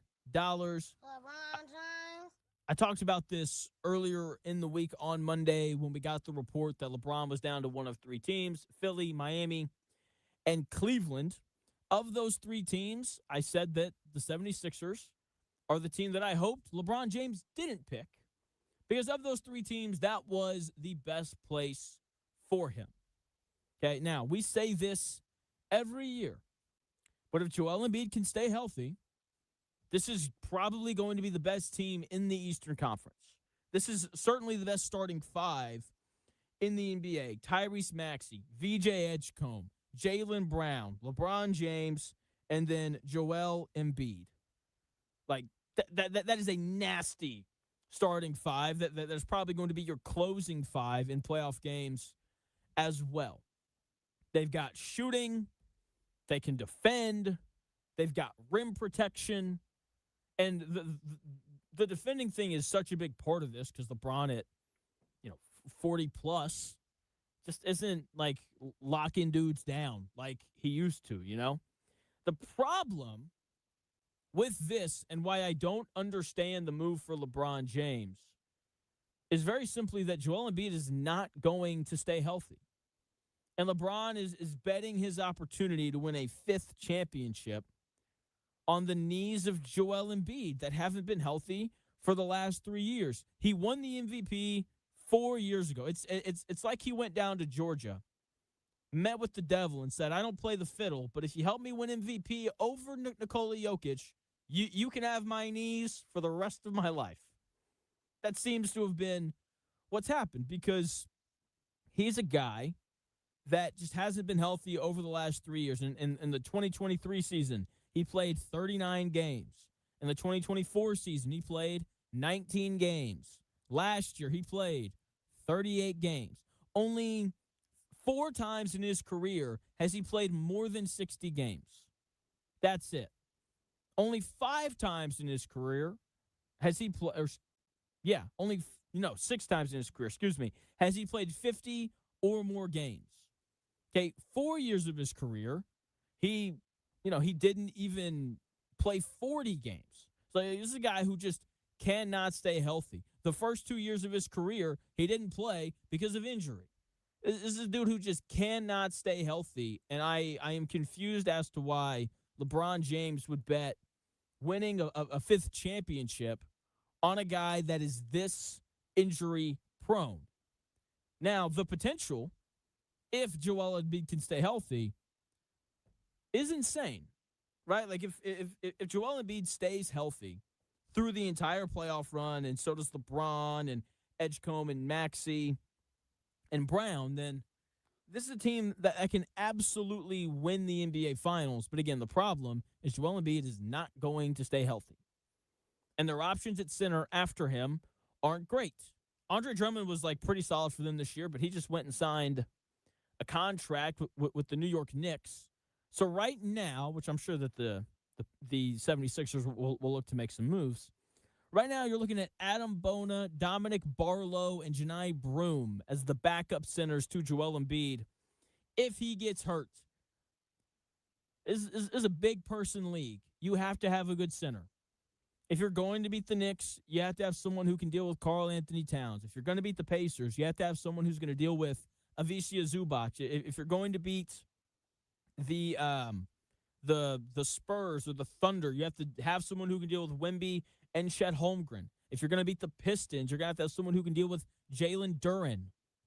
And those backup centers for when Joel Embiid gets hurt wouldn't exactly inspire a lot of confidence in me if I'm a Philadelphia 76ers fan. With LeBron one of the nice things about him, if Joel Embiid does in fact get hurt, is he can play the 5 and cause real problems with his passing and his shooting and his ability to run in transition. The issue is he's in his 40s. And he can't play center for 35 minutes a night in a 6-game playoff series. Like that's not going to go well. Outside of that, there is a lot to like. They've got a lot of shooting on their roster after adding Dean Wade, right? They bring in Dean Wade. They signed Anthony Simons. LeBron has worked himself into being a respectable three-point shooter. Joel Embiid can shoot threes when he's healthy. Jaylen Brown can shoot threes. Tyrese Maxey can shoot threes. VJ Edgecombe had a nice rookie year shooting the basketball. So they can shoot. No question about that. Okay, so you have to like that about them. They did lose a couple of guys during free agency. Quentin Grimes going to the Lakers and Kelly Oubre coming here to Indianapolis. But the amount of star power that this team has is by far the best in the league. It's the best collection of 5 players in the league as well. And that always makes you a threat. Their question is going to be, I think, really 3 things. It's going to be health, how these new pieces mesh together, and how much depth do they have. If they can stay healthy, then they are beyond a fair pick to win the Eastern Conference. Okay, my concerns, again, are depth, health, and how the new pieces mesh together. We have seen over the last few years how important depth is. Okay, in getting through not only the regular season, but also the playoffs. The reason why the Thunder couldn't, get through the Spurs is because they had a bunch of guys get hurt and their depth evaporated. The Spurs and the Knicks this year both went minimum 8 guys deep. The Spurs went like 10 guys deep. The Thunder last year went like 9 or 10 guys deep. The Pacers last year went like 9 guys deep. I don't think the 76ers go that deep. It's their starting 5, Dean Wade, Anthony Simons, and maybe Phylon, the rookie out of Alabama, if he's good. It's only 7 guys if Joel Embiid gets hurt, which is probably going to happen.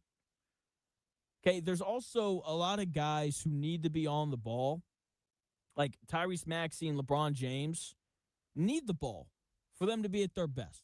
They can play off the ball. Tyrese Maxey can really catch and shoot. LeBron proved that he's more than capable of playing off the ball. He did it this year a ton during his time in L.A., but the best version we saw LeBron James this year is when Austin Reeves and Luka Doncic were hurt in that first-round series against the Houston Rockets. The best version of Tyrese Maxey is when he has the ball in his hands and he can push the pace.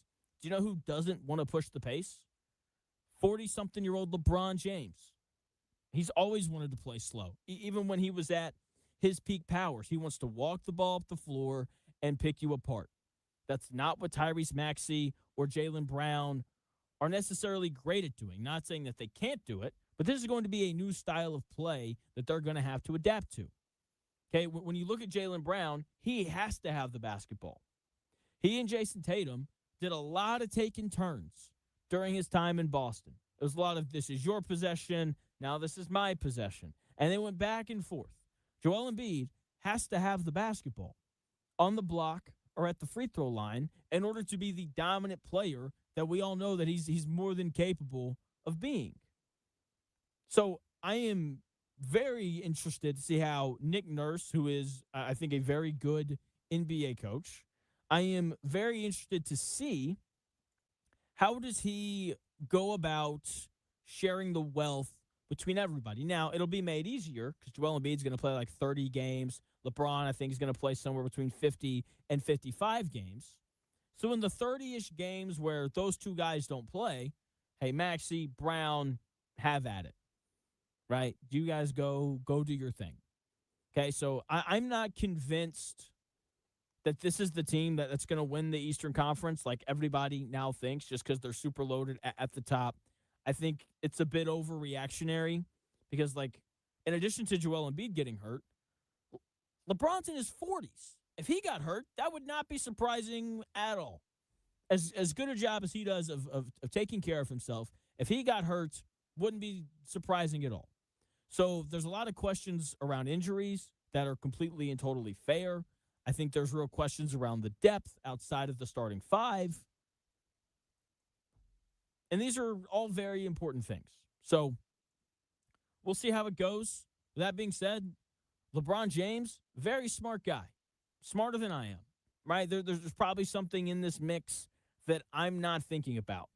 Okay, maybe he just wanted to go play basketball with his good buddy Joel Embiid. Maybe they really bonded during their time together in Paris when they were winning a gold medal. LeBron was like, I like wine. Joel, do you like wine? Joel was like, I love wine. Do you want to sip wine while we play cards tonight? And LeBron was like, that sounds lovely. In the city of love, what else is there to do other than sip wine and play cards, So there you go. LeBron to the Sixers. In terms of the Pacers, I don't think this really changes much for them. I kind of like this matchup for them on paper, especially with no Joel Embiid, because I think Zubac would have a really dominant series against that collection of centers that the 76ers have. I think the Pacers are still going to look to play really fast this year, which is going to contradict the way that Philly is going to want to play. Like, if you see people talking about Philly getting out and running, just ignore them. LeBron wants to play slow. He's done it his entire career. So I think for the Pacers, they'll be fine. The Eastern Conference still just feels incredibly clumped together. When you look at the West, Oklahoma and San Antonio are clearly better than I think everybody else in the Western Conference. When you look at the East, a lot of people are going to pick Philly to win the East. Good for them. Okay, but Miami, if they won the East, I don't think people would be surprised. If the Pacers won the East, I don't think that people would be surprised. If the Pistons won the East, I don't think that people would be surprised. If the Knicks won the East, I don't think that people would be surprised. If the Raptors do wind up being able to trade for Kawhi Leonard and they made it to the Eastern Conference Finals, I don't think that people would be surprised. Atlanta has added Lou Dort and Andrew Wiggins to a frisky 6-seed team that they were last year that played the Knicks tougher than anybody else. They're going to probably be better this year. Cleveland still has a lot of talent. I know I don't believe in James Harden. I hope you don't either. Believing in James Harden at this point is like believing in the Tooth Fairy or Santa Claus. You're just going to be disappointed at some point. But, they still have a lot of talent, right? Boston, I know everybody's down on them after the Paul George trade, but Joe Mazzulla is one of the better coaches in the NBA. Boston's going to be competitive. The Wizards added the number 1 overall pick, Trae Young and Anthony Davis. They're going to be better. So there's just this huge cluster of teams that are all going to be, I think, pretty good. As bad as the Orlando Magic were last year, they still won 45 games. They hired a new coach. If they come back and, Paulo Banchero's 5% better and Franz Wagner's 5% better, then Orlando could be a real problem as well. So, yes, this makes Philly better. Yes, this probably makes Philly the favorites. But the favorite usually doesn't win. They usually don't. The Oklahoma City Thunder this year were far and away the favorite to win the finals. They didn't even get there. The Pacers weren't favored in any of their series 2 years ago. And they got to the NBA Finals, probably would have won it if Tyrese Halliburton never tears his Achilles. So, I get it. Everyone's excited because it's LeBron James. But I don't think this is something where the Sixers just run away with the Eastern Conference. A LeBron Sixers jersey just doesn't look right. I know it's all AI right now. It just looks not right. It's all Allen Iverson. He's wearing number 23, man. What are you talking about? Okay. Do you think he sells? Do you think he sells a lot of Sixers jerseys? Oh, absolutely. You think everybody in Philly is going to buy one more than the other players? Yeah, just because it's the first year of this jersey, whereas you've had a decade to buy a Joel Embiid jersey. Fair enough. So okay. There you go. LeBron James to Philadelphia. How about Chris Ballard to anybody except for the Indianapolis Colts? We got 3 shows left until the start of Colts camp. We are counting down. We did 5 buzzwords to ignore during camp. We did 4 players that'll be here if there's a regime change. And at 2 o'clock, I'm going to give you the 3 games that will define the Colts season. But first, Chris, has your sports update. Hey, thanks, Jonathan. The IU men's basketball team clinched Group B after blowing out the Virgin Islands yesterday, 120-63. That'll then now have them transition directly into the single elimination medal rounds starting tomorrow. IU basketball also formally announced exhibition visits to Hinkle starting October 11th for matchups with the Butler Bulldogs. That one's still in the process of being formed, I guess. The Indiana Fever now hold the 3rd highest betting odds to win the 2026 WNBA championship, right behind the Las Vegas Aces and the Golden State Valkyries. The Fever are off until Tuesday when they play the Seattle Storm in Seattle. Of course, the WNBA All-Star Game is tomorrow at 3:30 on ABC. If you feel like you can't miss out on that, Caitlin Clark has declined her invitation to participate in tonight's 3-point contest, so she will not be in that. NASCAR is in town this weekend with the Brickyard 400 on Sunday. That race starts at 2, and you can find that on TNT because it's not sold out, but NASCAR does not follow the TV blackout rules, so you will be able to see that. Also on Max, also, by the way. Obi Toppin has been named the pace car driver for Sunday's race. And the Craftsman Truck Series race is not at IMS. It's actually out at Brownsburg and Lucas Oil Raceway, starting around 8:15. So that's what's trending. More of the Real Jonathan Smith Show after the break on Indy Sports Ticket 1430.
Smith Show on Indy Sports Ticket, 1430 AM, 93.9 HD2, and always on the free Indy Sports Ticket app.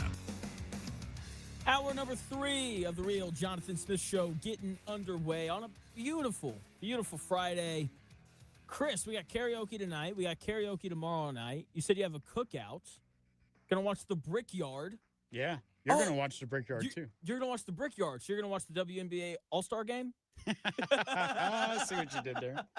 Well played. Just jokes, people. We already made the WNBA All-Star Game better. We did that earlier in the show. I'm just messing around here. I'm probably going to check out a little bit of the game because I probably will have a little bit of downtime tomorrow afternoon. I'm going to check it out a little bit. But did you hear about Caitlin Clark not playing in tonight's three-point contest? Good. She doesn't need to. She has declined her invitation. Yeah, like she has a hurt back. Like she's finally coming into form, 45 and 10 last Friday night, 27 points and 11 assists in 27 minutes in their final game before the All-Star break. And I think it's because she's just finally getting healthy.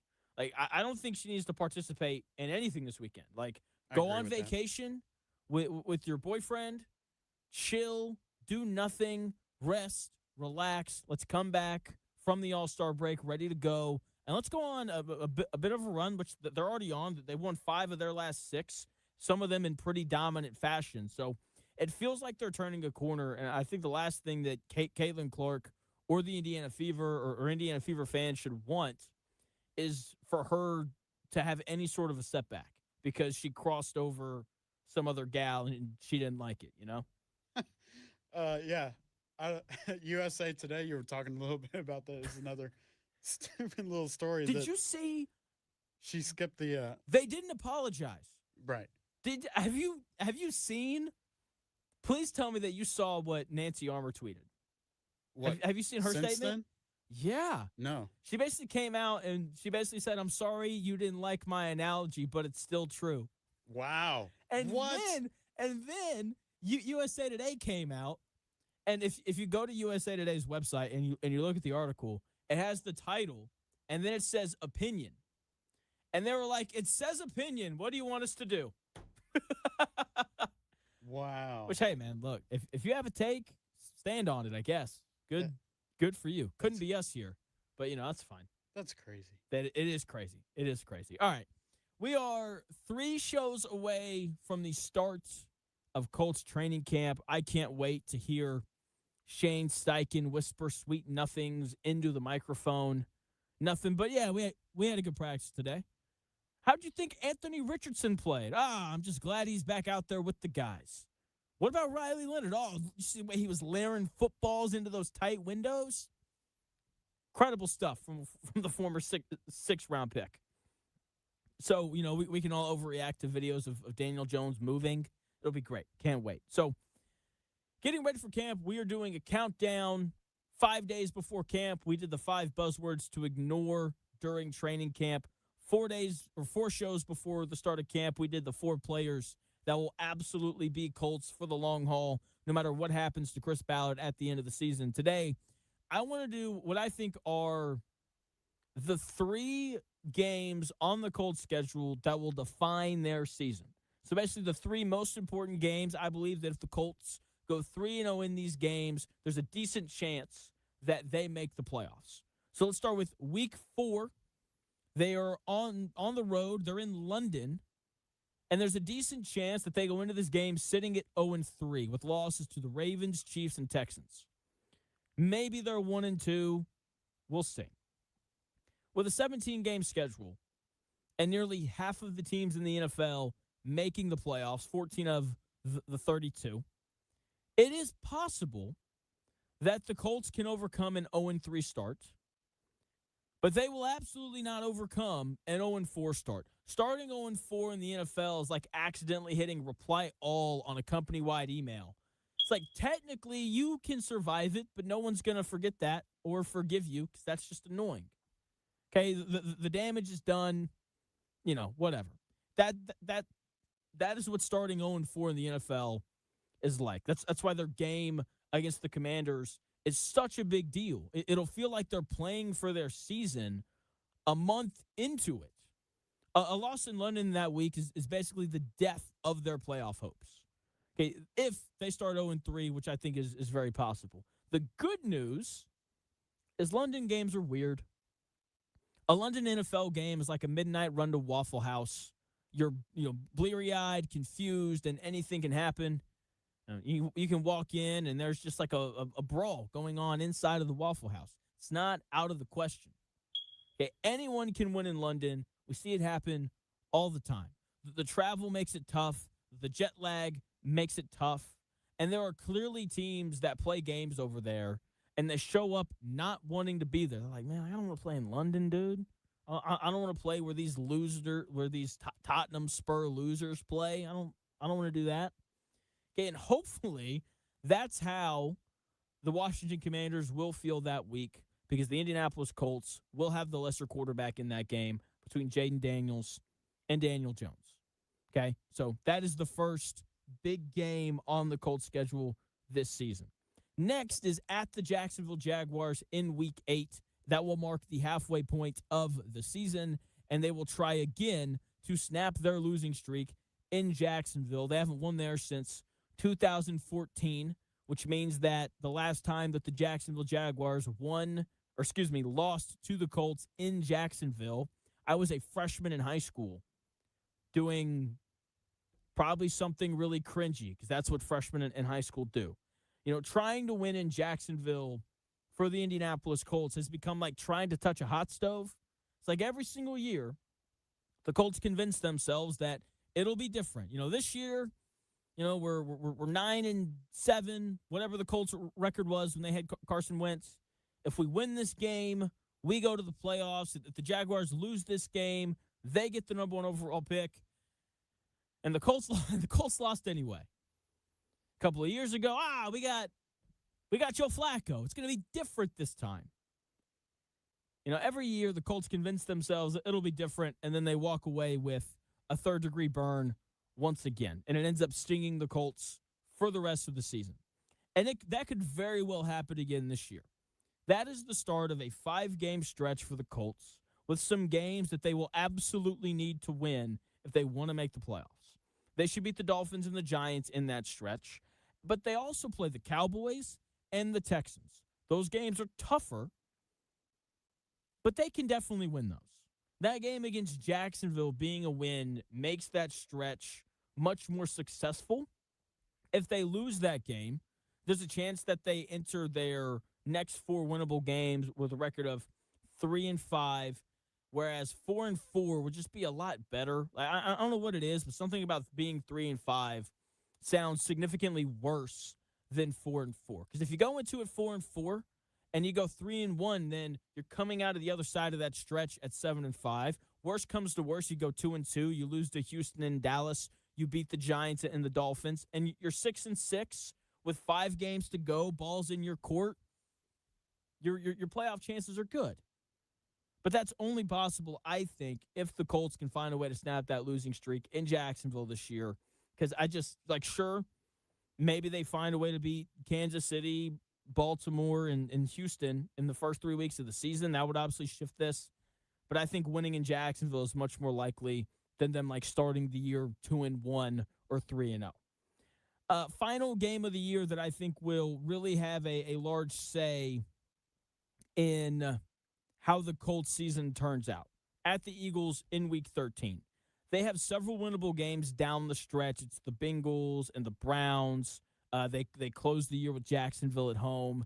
So several winnable games down the stretch of the season. The toughest of the bunch is Week 13 on the road against the Eagles. The Colts will have an advantage because they'll be coming off of a bye week. Shane Steichen knows Nick Sirianni well from his time in Philadelphia. So this is going to be a tough game. But as the Eagles continue to get older, they make the list of teams that could be decimated by injuries, especially on offense. Okay, it is a strangely winnable game for the Colts that could set them up for a nice finish to their season. Okay, it's going to be the toughest of their final games when that time comes, but it may be the most important. Okay, if the Colts win those 3 games, there is a decent chance they're a playoff team. Okay, the Commanders keeps them from that horrific 0-4 starts. The Jaguars game gets them to 4-4 halfway through the season, and a win over the Eagles would then allow them to finish pretty strong and potentially get to 10 wins and grab the 7 seed in the AFC. So the problem is I think that they lose at least 2 of them. You know, like the London game is weird. They have the lesser quarterback in that game. I think Jacksonville's going to be good again. Maybe not as good as they were last year because some of that turnover luck is going to flip on them a little bit. But like winning in Philly is always hard, no matter how banged up that team is. So those 3, we'll see. We'll see how it winds up going. So those are the 3 most important games for the Colts this year. Rob Albright chiming in on X on LeBron James going to Philly, saying they have an expensive starting lineup and a wretched bench. LeBron can't play more than 25 minutes. No chance Embiid steps up and plays 36 minutes a night and leads. They're just a collection. Go Pacers. That's how I feel about it as well. There's going to be a big emphasis on Liberius Philon Jr., 22nd overall pick out of Alabama by the Philadelphia 76ers. If he's good, he gives them 8 legitimate players. Okay, the question from there is, like, how healthy can Joel Embiid be? Because if he's not healthy, they're winning 7 games. They're only going to have 7 guys, and it's hard to win playoffs when you only have 7 guys. You just don't have the ability to mix and match, because like that is ultimately why the Spurs were able to beat the Thunder this year in the NBA playoffs. The Spurs kept making adjustments, and as the Thunder became more and more decimated by injuries, the less options they had to then read and react to what San Antonio was doing, and they just ran out of options. Okay, and then it was checkmate, and then the big Frenchman in the Spurs moved on.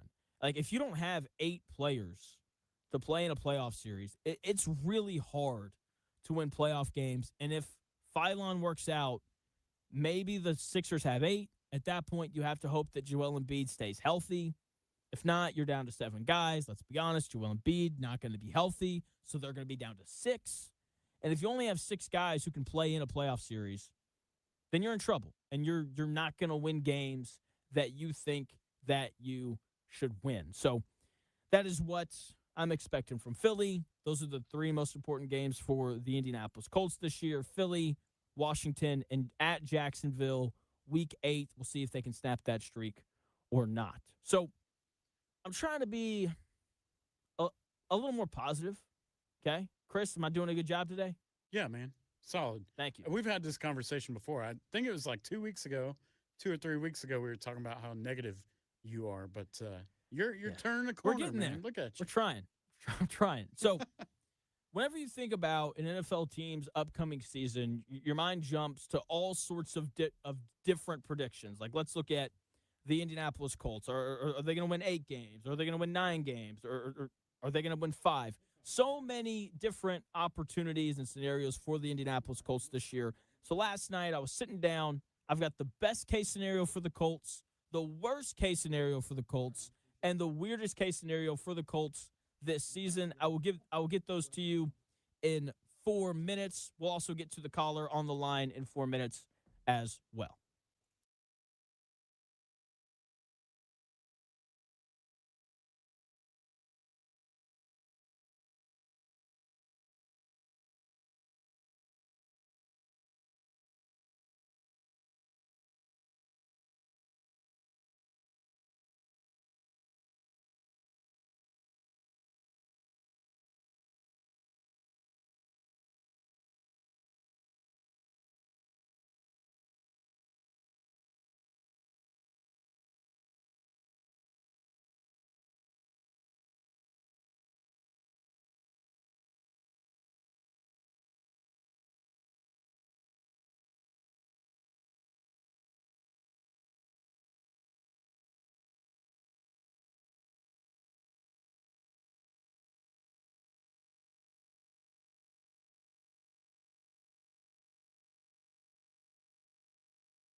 One day, be a must-listen for sports enthusiasts. Yeah, and monkeys might fly out of my butt. Uh-oh. The Real Jonathan Smith Show on Indy Sports Ticket 1430 AM, 93.9 HD2, and always on the free Indy Sports Ticket app. 317-228-1430 is the number if you want to call or text that number to be part of the conversation. C. Fitch, what's going on, man? Nothing, man. How was the vacation? It was all right. I mean, it was good, you know. The smoke in Michigan kind of got in the way of some plans, but it was good. I got a random question. How bad were the biting flies? Oh, dude, I had a huge welt on my neck from one, but outside of that, I didn't get got. Oh, yeah, man, because I was in Michigan about the same time, the weekend before you, and, I mean, they were horrendous. So okay. That's all I could think about. Was man, I hope he ain't dealing with biting flies. You didn't just go inside? Was that not an option? No, sir. I was out in the middle of the lake, out in the middle of one of the Great Lakes. There you go. There was no getting away from him. Okay, fair enough. See, yeah, the one day we were supposed to go on the lake is when all the smoke from Canada came in. And it was like you couldn't see 15 feet in front of you. So we ended up not going. Have you ever seen the South Park movie? No, I have not. Okay, I know Chris has. Well, there's a song called Blame Canada, and that's what I think about every time we see this smoke. I think, I don't know if you've seen How I Met Your Mother, but one of the themes is Barney making fun of Robin for being from Canada. That's what I always think. That's what I think about. If you want some fun viewing, your wife will not like it. Go watch the South Park movie. It's pretty funny. Man, have you seen Will Ferrell's new show on Netflix? I have not. I started it this morning. It's pretty funny. I'm a fan. Like if you like, it's called Hawk. And like if you like all the Step Brothers stuff, solid. It's a good option. Okay, now I got some viewing thing because we're having the baby Tuesday, so I'm going to need something to watch. Oh, that's right. Let's go. Man, that came up quick. Yeah. Yeah. Only 9 months, Chris. I know. Yeah. I mean, we were just talking about names a couple months ago. There you go. Yeah. Harrison, that's what we all decided, Harrison. So. Oh, man, you seem like the type to name him like Chris Ballard Fitch. I just rolls off the tongue. Well, that's why I wanted to call, actually. It was a Colts-related thing. Harrison. I'm going to do a little I'm going to do a little exercise with you to get to my point. Okay. Over your years of covering the Colts, how truthful have they actually been about their players and injury? Oh, not at all. Yeah, okay. not even slightly. What's the old Dan adage? A week is a month is the rest of the season, whatever it is. Yeah, week to week is a month is Anyway, our day to day is week to week is month to month is out for the season. Yeah. Okay, so I was talking about the Colts to somebody day before yesterday, and they're like, well, they're not going to have Daniel Jones like week 4 or 5. And I said, no, he's on track to play week 1. And they're like, I'll bet it I'll believe it when I see it. He's out there week 1. So I guess my question to you is, at what point in training camp would you have to see Daniel Jones out of Daniel Jones to trust that he will be there week 1? I think he's going to be there week 1. And it's not really about the Colts. I think it's more about the NFL. I don't think that they put the Colts and the Chiefs on Sunday Night Football week 2 if there's a chance that Daniel Jones and Patrick Mahomes don't play. Oh, I like that's a conspiracy theory thing, Chris. Yeah, because I haven't looked at that full week yet. But I would be willing to bet that there's another good game that they could put on and play. Like the Lions play the Bills that week. The Vikings and the Bears play. That's a divisional matchup. I'm looking else through here. What else is good? You got the Raiders and the Chargers, which I think people would want to see Mendoza. So like there's other good options that week. I don't think that they're putting the Colts and Chiefs in prime time, 2 smaller markets, if they don't think that both guys are going to be ready to go. All right, I like it. I know I rambled a lot to get to my question, but all there was good. a reason behind it. Oh, good. No, you got it. You still like the Pacers this year over the Sixers? Y- Yeah, yeah, I like the Pacers over the Sixers. Okay. Any Um, reason why LeBron doesn't move you? Did he officially sign? Yeah, 2 years, $8 million. How about that? I had no idea. I mean, dude, I've been so out of the loop. Like, I got a lot going on. But well, good for him. I would have bet Miami. I would have just went there for the weather and the no state tax. But what do I know? Hey, you know why live in Miami when you can live in Philadelphia? All Ugh. right, see Those Fitz. cheesesteaks ain't even that good. Hey, there you go. I can just go to Subway and get one better. Hey, that's what I had for lunch, and it's really good. Hey, I like Subway. It's good stuff. Thanks for the call, Hey, Fitch. and also Bye, guys. best wishes for a Yeah. safe and happy delivery coming up on Tuesday, man. Absolutely, man. That's awesome. All right. Good old C. Fitch. We love it when the Misfits call in. 317-228-1430. That's the number if you want to call in or text. So there are a lot of potential outcomes for this upcoming Indianapolis Colts season. The most likely one is they win somewhere between 7 and 9 games. After that, we'll see if Chris Ballard finally gets let go or not at the end of the year. That is what I think we're going to experience this Colts season. That over-under number is set at 7.5 for a reason. And I think that's where a lot of people expect for the Colts to land. But there are certainly people out there who think that the Colts could be better or worse than that. Either way, no one really knows. And there are a lot of variables that play into an NFL season. So last night, I decided to put together a list of the best, worst, and weirdest scenarios the Colts could have this year. So I think the best case scenario for the Colts this year is they go 11-6, make the playoffs, and lose in the divisional round. So they win one playoff game. Maybe 11-6 is good enough to win their division. That would be cool. The ceiling for this team, though, is the divisional round. There's no way they're getting to the AFC Championship game. Expecting this Colts team to make the AFC Championship game is like expecting a Honda Civic to win the Monaco Grand Prix. Just not built for that track. Okay, the absolute best case scenario is one playoff win, and then they go home. That would mean that Daniel Jones has a nice year, trying to be more positive.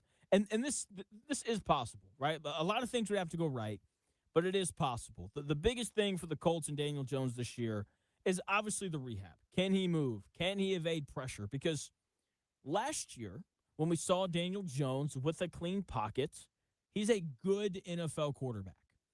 The problem is when the pocket gets muddied, he struggles. When Daniel Jones has a clean pocket, he looks like a former first-round pick. Whereas when the pocket gets muddy, he looks like a guy trying to solve a Rubik's Cube while running from a swarm of bees. Okay, things went bad for the Colts and Daniel Jones last year, starting at weeks 8 and 9.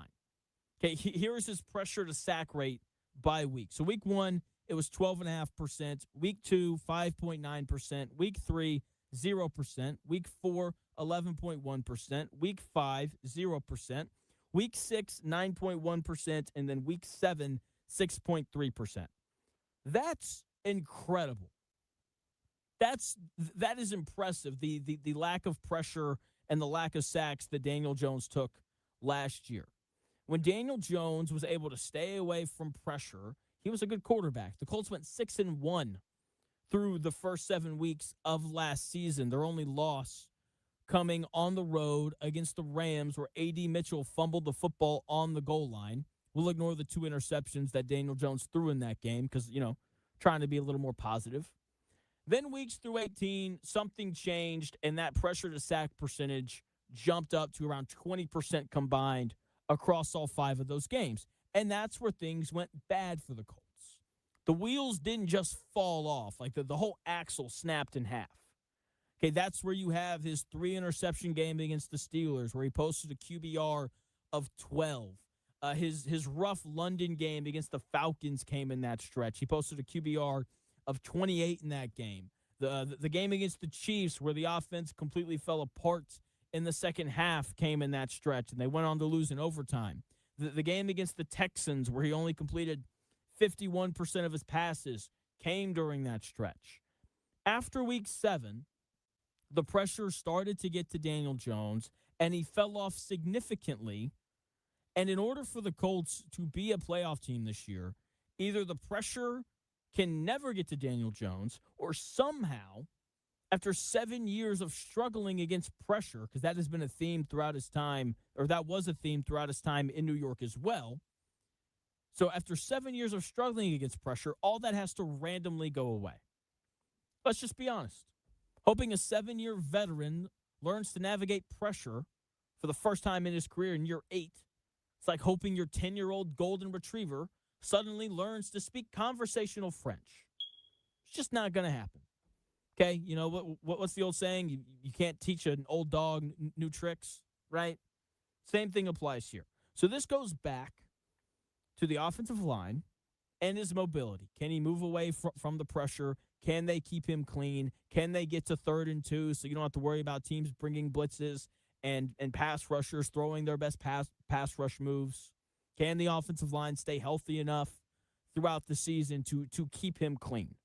That all has to happen in order for the Colts to get to this best-case scenario, 11-6, one playoff win before they exit. The other part of this is Jonathan Taylor would have to have another monster season. Like, he was on pace to far and away be the offensive player of the year last year before everything went to hell. Okay, that game against the Falcons from him in London, one of the best displays I've ever seen from an NFL running back. Everything was falling apart, and Jonathan Taylor was like a lone firefighter trying to put out a forest fire with a garden hose. And somehow he found a way to pull it off. Okay, the Colts defense was falling apart. Didn't matter because they had Jonathan Taylor. Daniel Jones wasn't playing well. Didn't matter because they had Jonathan Taylor. Okay, if the Colts are going to reach their absolute ceiling, Jonathan Taylor has to be a beast again. Now, there's been a lot of discussion around the receivers. I'm not worried about them. Like, their top 3 pass catchers, Alec Pierce, Josh Downs, and Tyler Warren. I think that's more than enough. Okay, they just aren't elite as a unit, but like they're still pretty good. The defense is going to have to stay healthy. We'll have to see improvement from Leatu Latu again. The back end of the defense is going to have to carry a lot of the weight. The 3 young guys, C.J. Allen, A.J. Halsey, and Justin Wally, are all going to have to be good immediately in order for the defense to be good enough to make the playoffs and win a playoff game. All of that is possible. Do they all happen? I don't know. We will see. The worst case scenario for the Indianapolis Colts is not what you think that it is. Okay, I think that for a lot of people, when they think worst case scenario for the Colts, they're thinking like, they go 5-12. That is not the worst case scenario. I'll be honest. That, to me, that's one of the desired outcomes for the Colts this year. Because if you go 5-12, then you know that it's time to hit the reset button. It gives you clarity. A 5-12 season is like tearing a Band-Aid off fast. It hurts, but you get this immediate permission to clean the wound and start fresh. If you go 5-12, you can fire Chris Ballard and you can start fresh. The worst outcome for the Colts is going an uninspiring 9-8 where you fall backwards into a playoff spot. You look up and all of a sudden you're having to pay mediocre players big-time money because you got lucky and things broke your way. You earned yourself a playoff spot and then got trounced by the Bills 35-10. It's a season where you know that Daniel Jones isn't the guy, but since the Colts made the playoffs, there's pressure to extend him again and give him more money. Think about the Miami Dolphins. What was that? Like 4 years ago? Where Tua and the Dolphins make the playoffs. They go on the road to Kansas City, get absolutely crushed, and the Dolphins are like, well, we made the playoffs. Here's a bunch of money, Tua. And it set their franchise back because they made that decision. That is a possible outcome for the Colts this year if they fall backwards at 9-8 into a playoff spot. If that happens, it'll put the Colts in a tough spot because it'll be the season of just good enoughs. Like Daniel Jones was just good enough for you to get into the playoffs. Is that worthy of a big contract extension? I don't think so. But you're going to have people calling for it, saying things like they can build off of the success. Even though the majority of the impact players on this Colts team are older, they're probably not getting better. Okay, you're then probably committing long-term to an older running back in Jonathan Taylor. As good as he is, I don't like the idea of paying a 28-year-old running back that leads the league in total touches since he entered the league. I'm not a fan of that. Colts might even talk themselves into a nice little DeForest Buckner extension. You know, if Leatu Latu in this scenario is like a 10.5 sack guy, which is good, not great, do they then end up overpaying him as the best edge rusher on a playoff team? Barely making the playoffs to get crushed by whoever they play is the worst case scenario for the Indianapolis Colts this year, because it then results in them doing the same thing we've seen for the last 5 years. They would continue to be a franchise with no direction. We'd be gearing up for several more 9-8-ish seasons with occasional playoff bursts that result in the Colts getting trounced by a team way better than them. I don't think anyone wants any more of what we've gotten from them over the last 5 years, and a 9-8 season falling backwards into the playoffs would get you more of that. Here's my weirdest scenario for the Indianapolis Colts this year.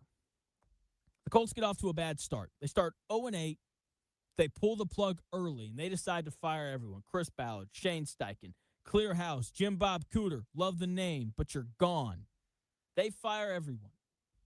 Then Carly Ursay Gordon decides to pull a public relations stunt that only rivals her father's decision to bring Jeff Saturday out from behind an ESPN desk to be the interim head coach. She calls a press conference. Everyone gathers, and she announces herself as the new interim head coach. ESPN clears their primetime slate and was like, Colts, you are in primetime the rest of the way, because she would be the first female head coach in the history of the NFL. That would be by far the weirdest thing that could happen this season. Is it going to happen?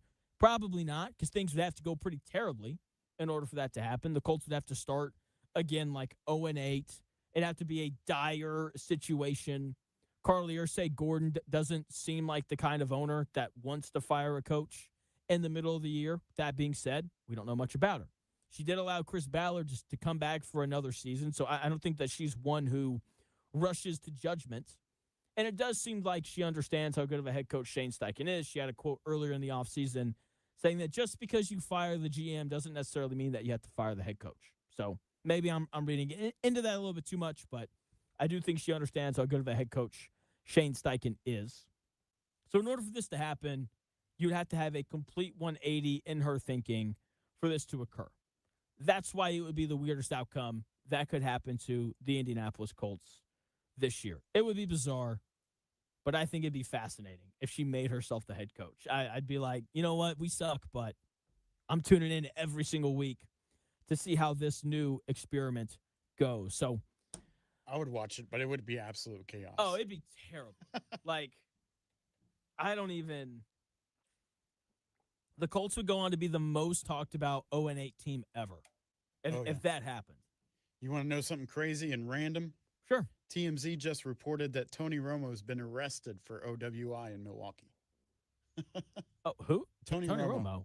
Yeah. Oh, my gosh. What are we doing, Tony? Well, Jim. You said, what is an OWI?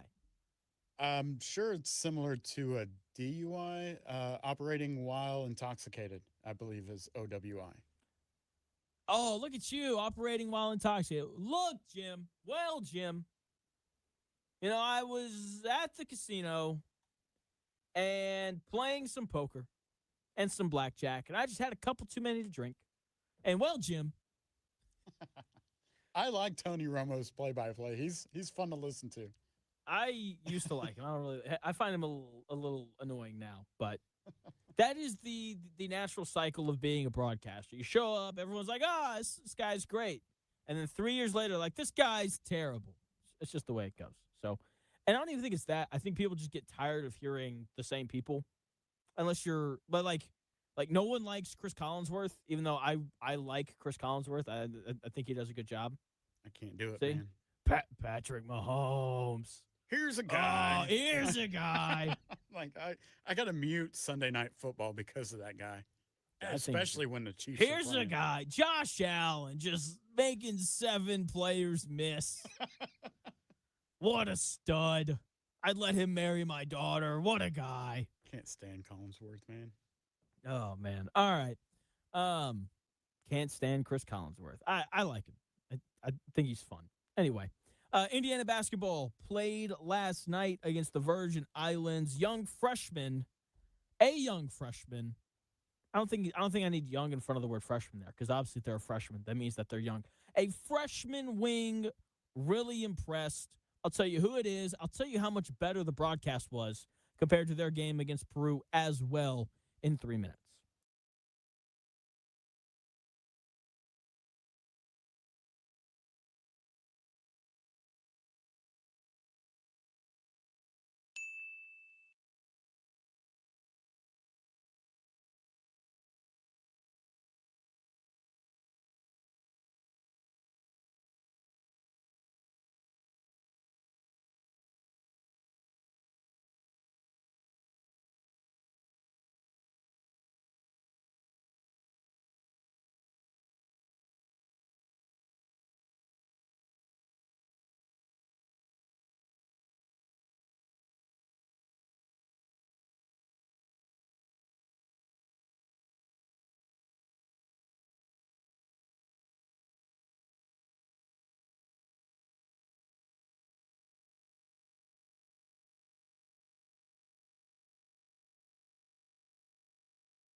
Maybe. The Real Jonathan Smith Show on Indy Sports Ticket 1430 AM, 93.9 HD2, and always on the free Indy Sports Ticket app. Got a big weekend in sports. The Brickyard 400 coming to Indianapolis this weekend. We got the WNBA All-Star Weekend starting tomorrow night. Can't wait. I felt like we had some home run ideas earlier in the show for that. Right. But, How desperate are you for sports when those are the two headlining events of the weekend? I'm cherishing the time, man. Like I'm gonna hang out with my wife. I'm going to continue my quest to lead the Kansas Jayhawks to a national championship. We're close, man. Big game tonight against Ohio State in the college football playoff semifinals. So, What kind of playoff? college football playoff. Oh. I'm playing Oh. college football 27. Okay. Sorry. It was like, was I They're asleep? like, what? What is going on? Yeah, no, they're doing this thing. I got you. You know, what are the chances you join Tony Romo this weekend and getting your own WI charge? Who, me? Yeah. I'm not much of a drinker, so that Oh. probably slim to none. Okay, fair enough. Who do you got on Sunday? Who's your choice to win the race out at IMS? The other Jonathan Smith. The other Jonathan. It's the NASCAR racer I'm picking. I don't know that there's a Jonathan Smith NASCAR driver, but Is there? Let's find out. there's probably a Jonathan in there though. There's definitely a Smith in there. Okay, got it. Jonathan Smith is former stock car racing driver. Okay, yeah, a guy that no one cares about. So let me just stop there. I don't know, man. I'm probably gonna go with Denny Hamlin, although I would want Bubba Wallace to win. Denny Hamlin. That's who I'm taking. He's got the highest odds to win right now. He's on a streak. Denny Hamlin, right there, number 11. There you go. 11. So I know you said that you're going to a cookout this weekend. Yeah. For those who watched the Indiana basketball game last night on the FISCA America YouTube channel, you noticed that there was a sponsor for the show or for the game called Juicy Lucy. Chris, will you be enjoying a Juicy Lucy at your cookout on Sunday? I might. I'm not. I mean, I'm not the one cooking, but I'm thinking we should conversate about this and make it happen. Yeah, I'll let you know on Monday. Just walk in and be like, guys, did you know that Juicy Lucy sponsored a game that the Virgin Islands played in? Just the placement for that ad is so perfect. I love it so much. Yeah, you couldn't have made that up. No, you couldn't have. Like, it popped up on the screen. And like, what are we really watching right here? yeah, seriously. So anyway, last night the Virgin Islands played against IU in IU's second game in some basketball tournament that they're playing in where they're so much better than everybody. So the Virgin Islands, with that being said, much better than Peru, who Indiana beat by 79 on Tuesday night. Last night, though, they beat the Virgin Islands by 57. They won 120 to 63. Brandon Sorsby sadly had the Hoosiers minus 59.5. So his parlay came just like a little bit short. On a more serious note, I was very impressed with the freshman Vaughn Carvalho. He's a wing out of Wisconsin, 87th ranked player in the country coming out of high school.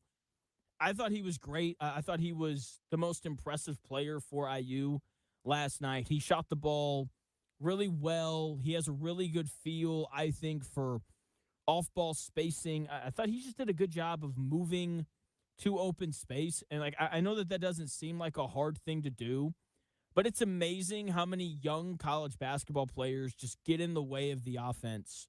And to his credit, he didn't do that last night. He was just always where he was supposed to be, even when Indiana wasn't running a set play. And look, if you think that it's easy to not be in the way while playing basketball, just go to your local LA Fitness and watch guys not know how to get out of the way. It's incredible. So for Indiana last night, there were a lot of attempts to win one-on-one, and they won a lot of them because the Virgin Islands aren't very good. But I didn't see much of that from Carvalho. Like, he just consistently was in the right spot. His teammates found him, and he scored. Like watching a freshman move off the ball that well it's like watching someone effortlessly merge onto a crowded highway without tapping the brakes. Like, he just seamlessly slotted right into the speed of the game. He rarely took more than one dribble after he caught the ball. He had 30 last night, easy. He had a barrage of threes. He got some easy buckets in transition and from cutting to the rim. I really liked his game. Like, look, again, it's one game against the Virgin Islands. It doesn't mean much of anything. But if you watch Purdue recruits one of two things. One, really tall guys. Two, guys that just understand how to play the game. It's why they're always good. Like Braden Smith and Fletcher Lawyer showed up and immediately knew what parts of their skill sets translated to college basketball, and they only used those, right? And then throughout their time in college, they improved and they got better. And Carvalho just seems like that kind of a guy for IU. He just understands how to play the game. It's one game against a bad team. I'm not losing sight of that. But I like his game, and I think he's going to play quite a bit for Indiana this year, even if he doesn't start, just because he understands how to play. He seems like the kind of guy that Coach DeVries is looking for in terms of adding to, this roster and building this team up going forward. Outside of him, no one else really jumped off the screen with how they played. They obviously had some guys light it up because you don't score 120 points if you don't have some guys light it up. But they got a lot of stops. But in terms of just how guys played the game, no one else jumped off the screen the way that Carvalho did. So, really impressive win from them last night. I'm not sure when they play again. But I know they're playing 6 games in 8 days, so I would assume that they play again tomorrow.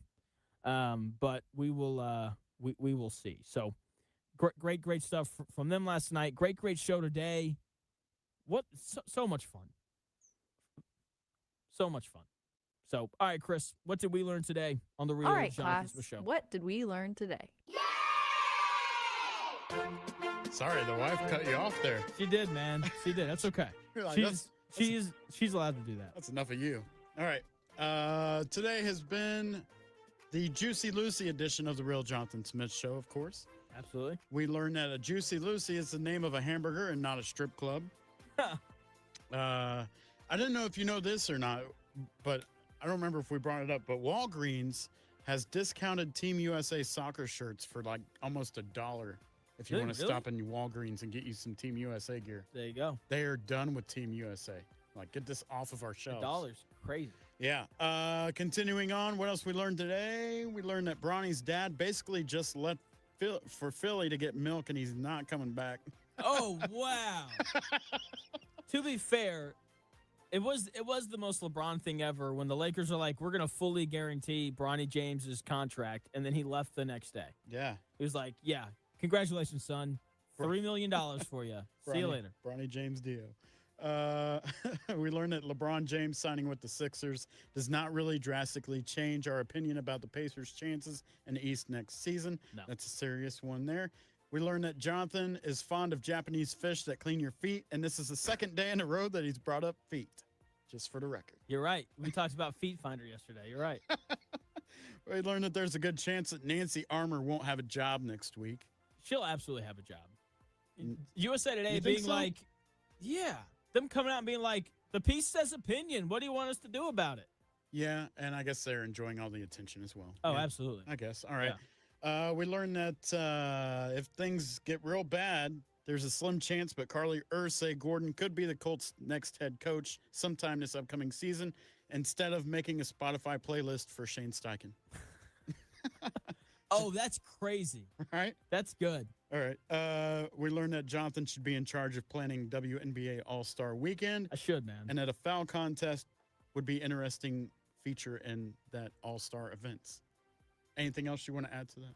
Yeah. We learned that Chris really likes the idea of the WNBA All-Star Weekend having a hard foul contest. You loved that idea. That was solid. I like some aggression in my women. Yeah, it's basically the it'd be WWE. Just like roll out the mats. Yeah. Let them go at it. Give her a stunner. We're learning that Chris did not like the idea of a WNBA fashion show during WNBA All-Star Weekend. Yeah, you know what that is. That's soft.